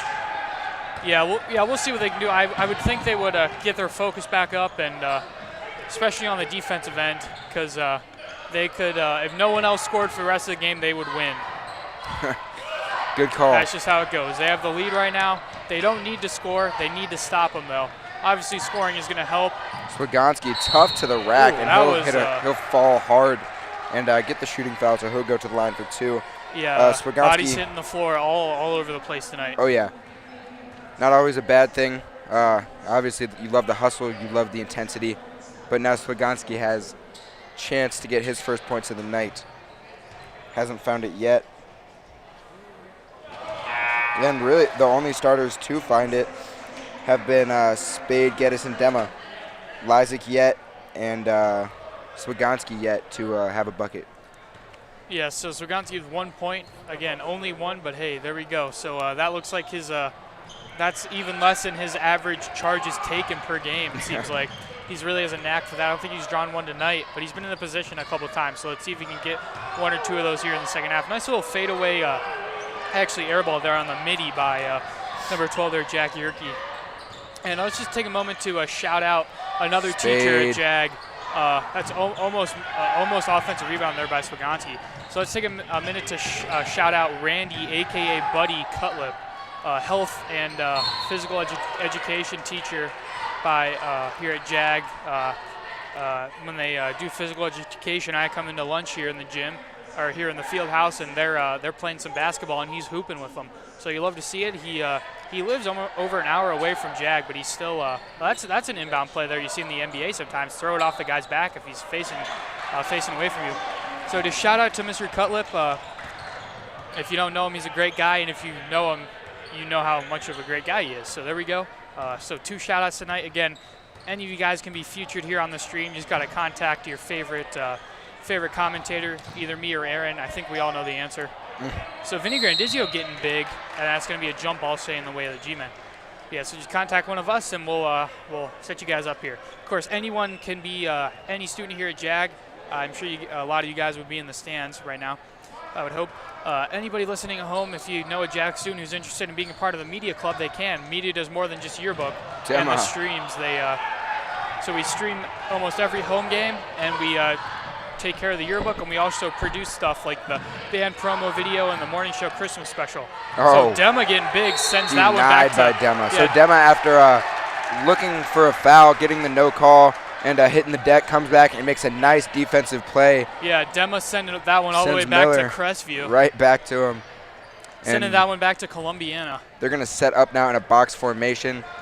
They're going to run the go-to. Spade going to fire it right in his face. over Doesn't Miller matter. in his mouth. 22 for Spade. And plenty of time left to go in this ball game. So I don't know. Might be a 30-piece for Spade. We'll see. He's got a quarter and a half left. His long arms just makes it. He has not sat yet, but he does not look tired at all. No. He says, I'm made for this. I'm a hooper. This is what dreams are made of right here. Yeah, you can tell he's feeling it, and it's just great to see that when you have G-men feeling it, any player of the game feeling it, it's a good thing to see. But his long arms just able for him to shoot right over the defense. Doesn't matter who's on him, he will pull it over you. And obviously he's got that tall frame, probably 6'2", 6'3", and the arms, long arms, just make it so hard to guard. But we'll be back after the break.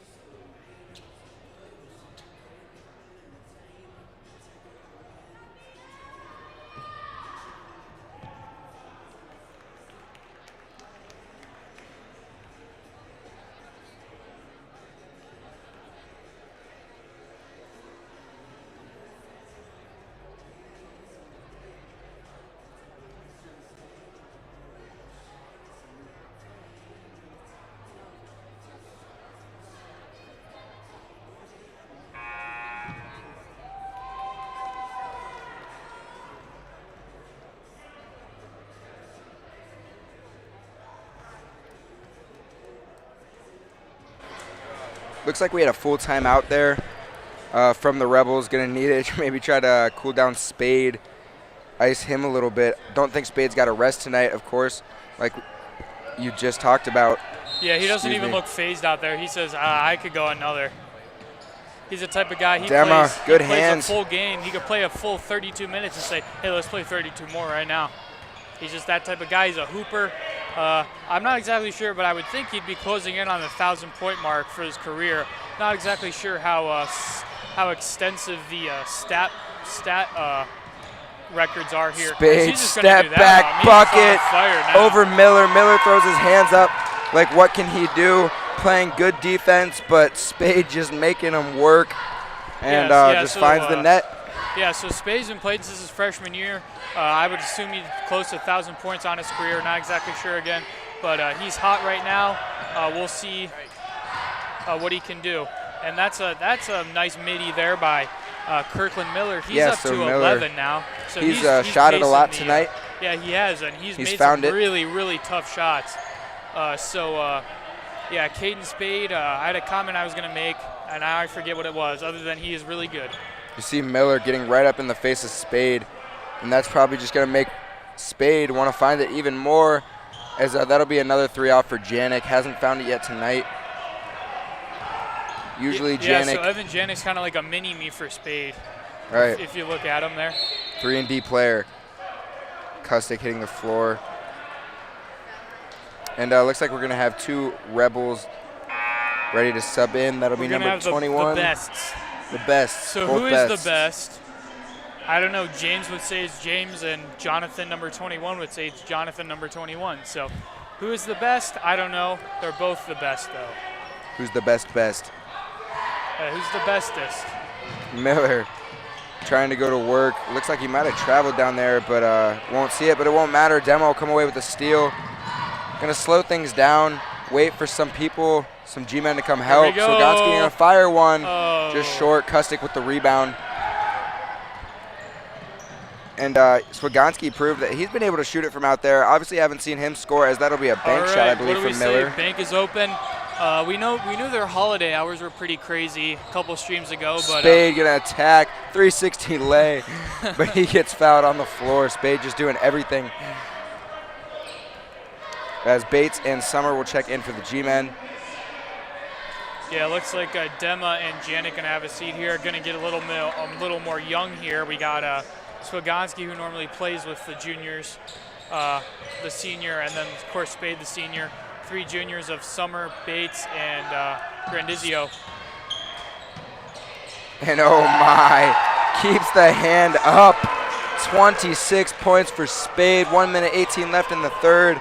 He is just virtually unstoppable right now.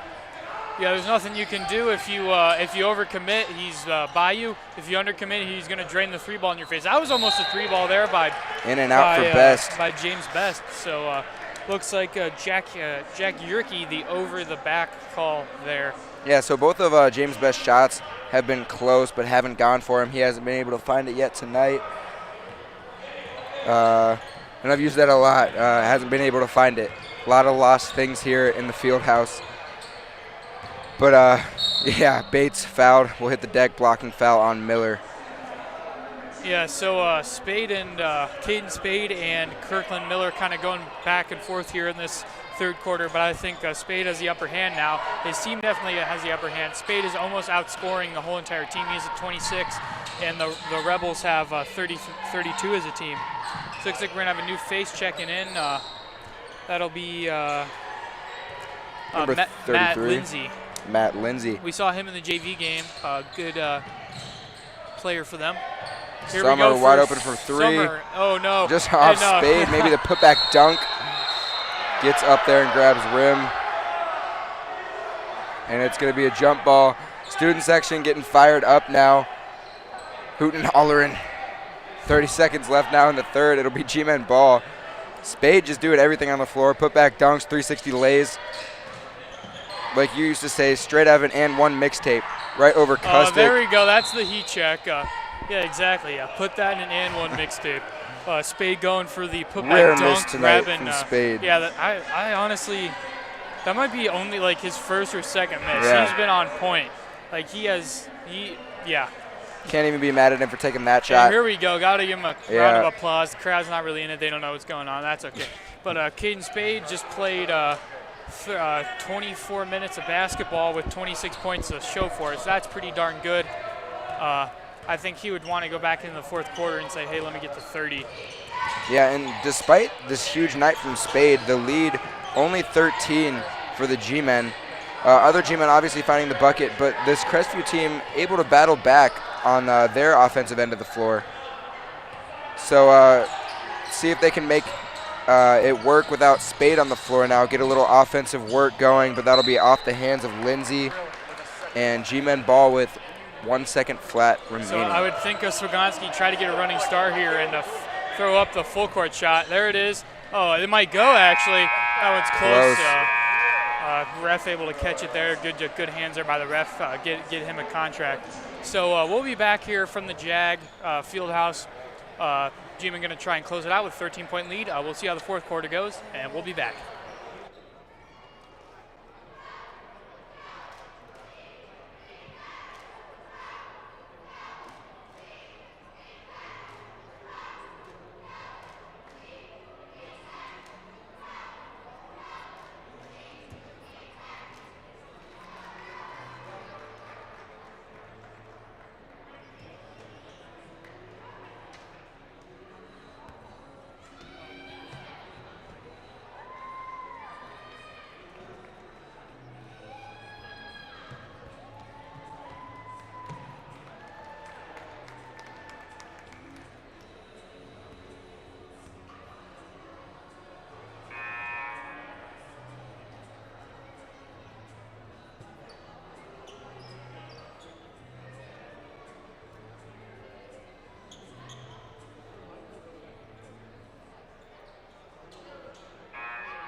We're back from Jag Fieldhouse here in the beautiful Uptown Arena District of Garrettsville.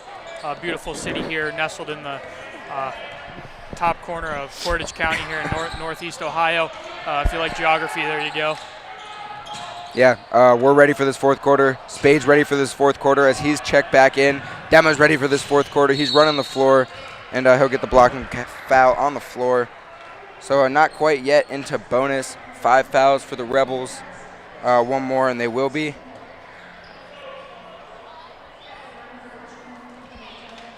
So number 2, Kirkland Miller, leading the charge here for the Rebels. He's got 13.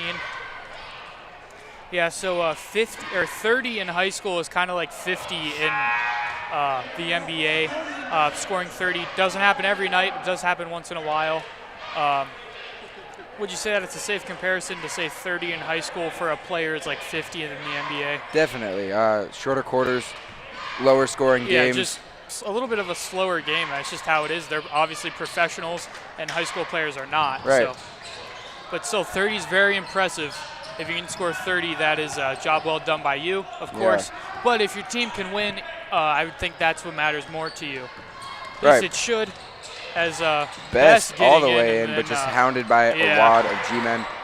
And get us good hands there now. With the shot by Miller going now. Miller probably wanting to heat up. He's been shooting it all night. He's found the bucket a couple times, but hasn't really got hot noticeably. As Dema's going to step through and have the bank shot bucket. 7 for Dema now. He's found it. Yeah, it looks like Spade's back on the floor here. He wants to get to that 30 mark. We have 4/5 of the starting lineup, and we're going to get 5/5 of the starting lineup here when Spagonski checks in a minute, and he's going to right now. So looks like Carter Bates is probably going to come out, I would think. Not this time. Or 6 guys on the floor. Yep, it will be Carter Bates checking out. It will be Carter Bates. There you go. Or, will it? No, Wyzek. We're going to play with 6. Isaac's coming out, so Carter Bates will stay in now for this fourth quarter early. Yeah, I think we'd seen that last game against Liberty. They had 6 guys on the floor and got a wide open three-pointer, and then the coach from the other team said, how'd that happen? And then they said, oh, we had one more guy. Oh, wow. So Dem over here, he can shoot the 3 ball. We saw that, especially earlier in the season. Good hands by Best there. Yeah, that's a really good job there by James Best. I think he's no shade, but I think James Best is about half the size of Dema. Yeah. And I think his arms are about 1/8 the size of Dema's. But, hey, good defense there nonetheless. It's not the size of the dog in the fight. It's the size of fighting the dog. There you go. Little cliche there for you. Always. So Miller looking to attack now. He's going to try to step through and just going to do the spin cycle. And that'll be a good bucket from Miller there. Yeah, chalk up 2 for that one. Buckets. And don't look now. What's he up to? He's up to 18 on the game. So he's quiet 18 points. Yeah, very quiet 18. Obviously, all the volume in the gym has been consumed by Spade here tonight. But cutting the lead to 10, and now a chance to cut it to single digits with good hands by the G-men, and it will result in a steal. Miller on the deck, and Spade's going to get it, Spade a fumble it, there. and it's going to be a foul. Looks like that's on the Rebels. Yerke. Yerke. So messy possessions there, but it ends up here. The G-men end. Out of bounds baseline. Running a little stack action, textbook play for any inbound basketball team. Yeah, so if you guys are sitting at home in a little cold this winter night in January, Spade. come to the Jag Fieldhouse. You can see some fire in Caden Spade. Yep. Came up with that one off the top of my head. It's a good one. Here we go. Dema a good his pass body. inside. Dema just puts his shoulder down, and Best had to get back at him for ripping the ball out. Yeah, Dema probably making sure he didn't knock his head off. Yeah, didn't give the man a concussion.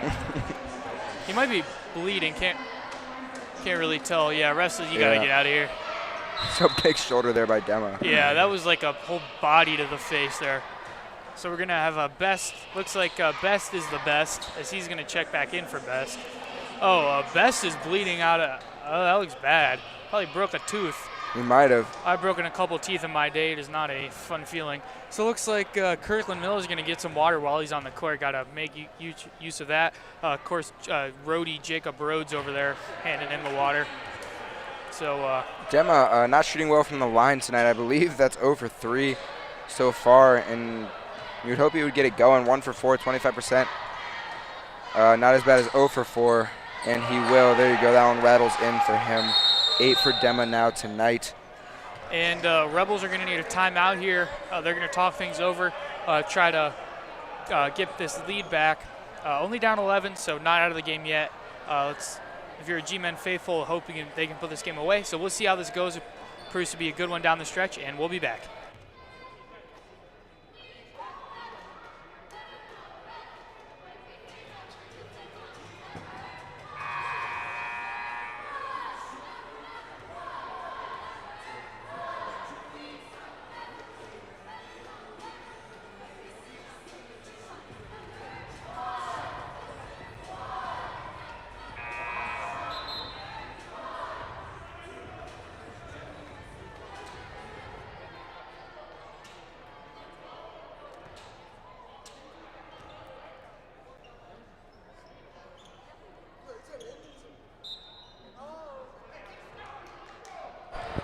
Back now. Obviously, Crestview wants to talk things over before this stretch. Going to be a good comeback.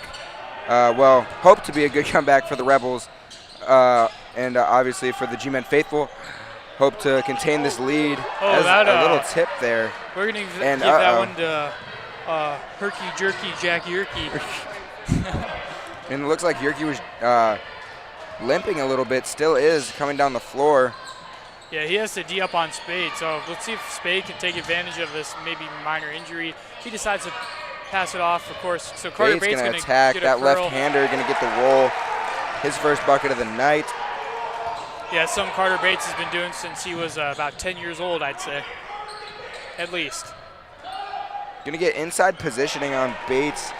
I believe that was Miller, the other Miller going at it. So Miller and Miller have 7 and 18, making up a big chunk of this Crestview score. Yeah, so speaking of Miller, we have an old feed mill in town. I wonder if the Millers have ever been there because they mill.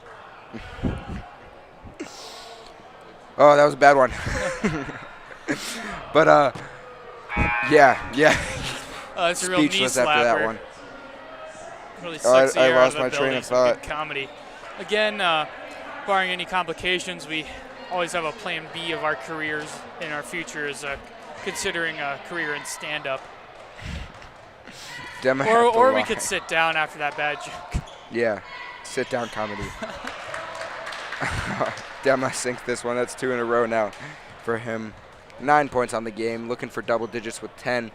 And Miller did cut the lead to single digits there with that bucket, but Dema able to put it right back up into the double digits with 1 bucket. It'll be 10 points. Yeah, now. so Vinny Grandizio, the over-the-back foul, he's got that a little bit of a noodle hair going, as a lot of the players do on the team. So Vinny Grandizio always active with his hands, sometimes a little too active, and he does foul a lot as a player. That's just how he is, but he does make great plays on defense a lot too. So Miller, the quick open catch three and ball, shoot. bank closed. Of course, we learned about their holiday hours and how about they were open. I think they're closed for the night now. Dema going to attack. They're reopened. There we go. So bank closing and opening here in over there in downtown Garrettsville, a few miles north on good old State Route 88. Yeah, Dema just getting big. And he doesn't need to get all the way to the rack. He'll pull it from there. Although Miller might have used the middle field bank while Dema decided on Huntington. Yeah, the ball all over the G-Men hands. But it'll be Dema that ends up with it. And he's going to fire one now. He's feeling it, and he'll have it. So Dema catching fire here late. He'll have 14 on the game now. And Crestview's going to need a timeout after that quick run by the G-Men, maybe putting the Rebels' hopes of a comeback to rest. I would think if the G-Men could get up 20, that would ice it. We don't know, though. Let's see what G-Men can do. We'll be back after this timeout.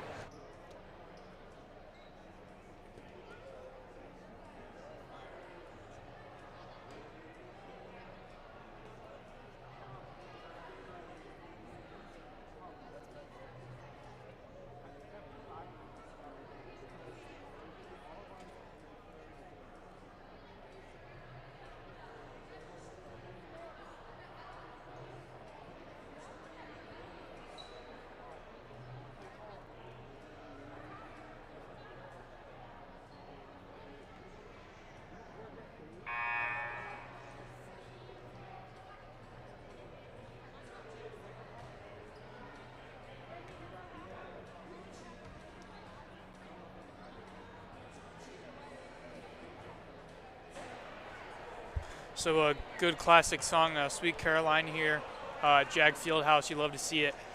So G-Men up 15 now, Dema that walked into a 3-ball there.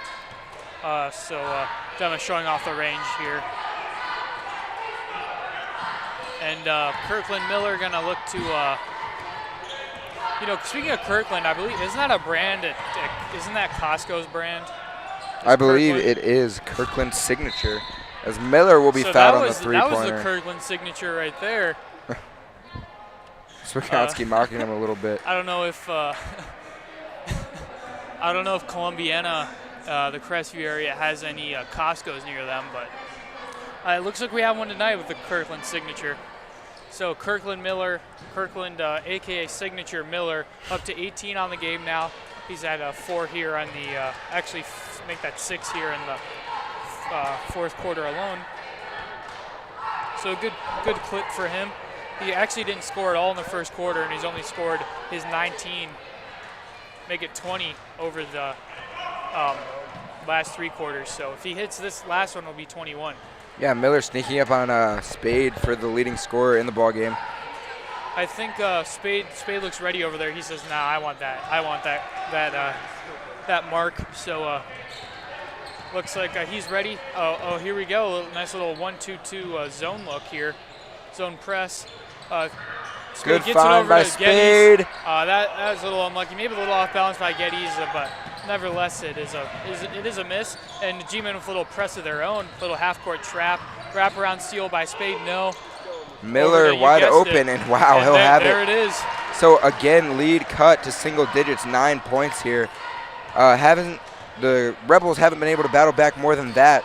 So you wonder if history will repeat itself and the G-Men will find the bucket here, or the Rebels are finally going to have enough juice to get things going. But of course, the G-Men slowing things down. Time is on their side, as Dema's going to laser one to Grandizio, and Spade will have it way out up top with 2:21 left to go. And great chase down there by Yerke, but it'll stay G-Men ball. But you got to respect the hustle. Yeah, coming from way across the court. Yeah, Yerke went sliding down the water slide over there. Couldn't think of a better joke. I think he went to the park over there by the library and stole the slide and put it on the court. So looks like he's good. He's probably practiced that before, sliding that far. Almost went into the bleachers. So Did go into the bleachers over there. Anybody sitting courtside a little bit in the splash zone there. So Bates is going to get it, gets it over to Spade, a little ill-advised maybe, as I think Yerke able to read that one and then gets it over to Spade. So what do you think the G-Men are going to look to do here on offense in the last minute 50 of the game, Aaron? Probably just what they have been doing, moving the ball around, and maybe an open shot will come. But 150 left, obviously that's not too many possessions. So up by 9, if you just run a little bit of this clock, then it shouldn't be an issue. So Spade at the line now, probably not who you want at the line if you're the Rebels. Great free throw shooter, pretty much automatic from there. Don't want to jinx it, but now we have a timeout, and we'll be back.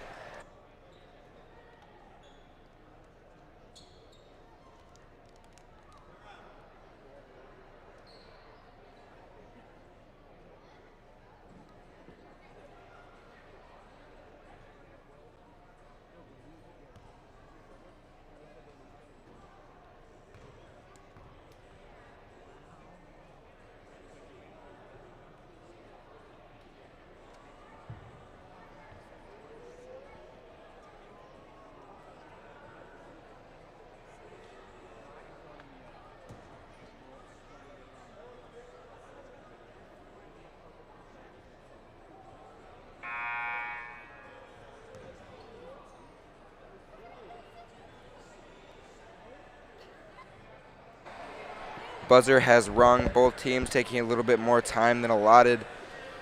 Trying to talk things over. G-Men just need to hold this lead. Like I said, run some clock. And Rebels need to be aggressive, get some steals quick, points on the board. But Spade at the free throw line should be a great sign for the G-Men.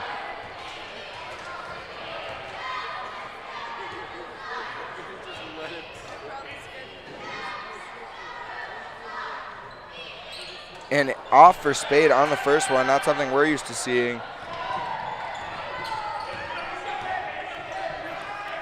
And shot off for Hancock's. That was a big one, but it'll go G-Men way. And probably needed that shot to get the comeback on its way. Still 1:37 left to go. And Swagonski's going to say, let me inbound this one. Yeah, so we haven't seen Cole and Lysak in a while now. I think the G-Men are in their crunch time lineup here. Their end game lineup with Brody Swagonski, number 24, number 3, Eric Geddes, number 23, Carter Bates with a good pump fake, number 4, Anthony Demon, number 1, of course, Caden Spade. Demon probably could have shot the 3-ball, he decides better of it, says let's get an even better shot.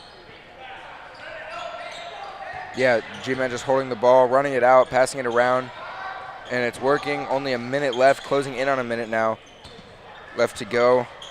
And as the hopes are dwindling, as that one's off for Spade, but he almost gets his own rebounds. Hopes for a comeback dwindling now as we're under the 1 minute mark. Though it is Rebel ball, they're going to need a bucket quick, a good bucket quick, as they're at least 3 possessions behind. Yeah, I would think no points here, and that's the end of the road here for the Rebels. Of course, crazier things have happened. Kustik's just going to take it himself, and that'll roll up and in, bounce around a few times, and that'll go for him. Yeah, so we haven't seen Anthony Kustik score in a while because it's been a lot of Kirkland signature Miller scoring. But there it is there. So Crestview or G-Men lead now down to 7 over the Rebels. But I think they could really ice the game here. Get out the hammer and pound the nail into the coffin. Yeah, Spade at the line now. Obviously missed his last one right after I said he was automatic from there. So I'm not going to say anything this time. We'll see what happens. And that one off again for Spade, but they're in the double bonus now, so he'll get another. Yeah, so looking back on his career, I don't know how many times he's missed 2 in a row from the line. A very rare sight for him.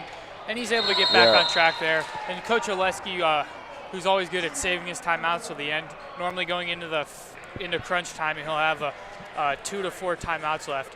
So they're going to talk things over, decide how they want to close out this lead, and it'll be interesting. We'll be back.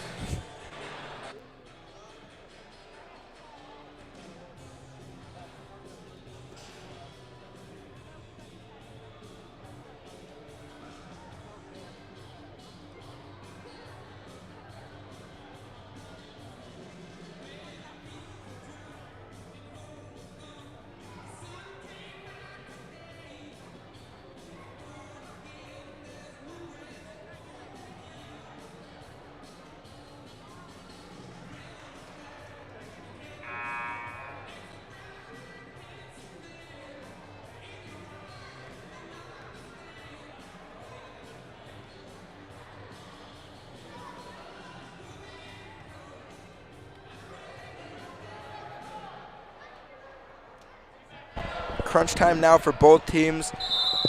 Gonna need to be a defensively present G-Men team here, able to run the clock, but gonna have to be a great offensive 40 seconds here for the Rebels if they're gonna have a shot of winning this game. And they're just gonna look for Miller. That's been the offense that's been working so far tonight. Miller just rising up and hitting some tough shots. But what are your thoughts down the stretch right now, Cam? I think that's the game right there. Yeah, 20 seconds, you would imagine. Rebels need to foul. They needed to foul yesterday, and they're not going to. And if they do, it's too late. So Vinny Grandizio is going to get it over to Spade, and then he's going to get fouled. But at this point, it's over. So going to delay what's going to happen here. So leading scores were going to right now Anthony Kustik with 5 for the Rebels. Kirkland Miller with a quiet 24. Jack Yerke with 10, and Cade Hancock's with that 3-ball, and then Wyatt Miller with 7 for the Rebels. And that's about it for the Rebels there. The Spade sinks it. Yeah, looks like we're going to have Swagonski with 1, Bates with 2, Summer with 5, Demo with 14, Getty's with 8, and Spade right now with 29. And that's the scoring there for the teams. Yeah, and that should sum it it's up. going to close it out here. I'm sure Kirkland Miller is just going to toss up a prayer that doesn't go. Demo the rebound, and That'll be it. the fat lady is singing, and it is over. So Suganzi's going to try to dunk here at the end, or not. Decides better of it. Gets a head Oleski shake said from no. Oleski. So our next stream is going to be Thursday. The girls are going to be hosting, I don't even know who at this point, some team here at Jag Fieldhouse. So that'll be 5:30 tip for the JV. We'll probably have a stream for that. Depends on scheduling errors. And then a stream on Friday. So thanks for tuning in, everybody. It was a great night. We had a great time. And go G-Men. Have a great night. Go G-Men.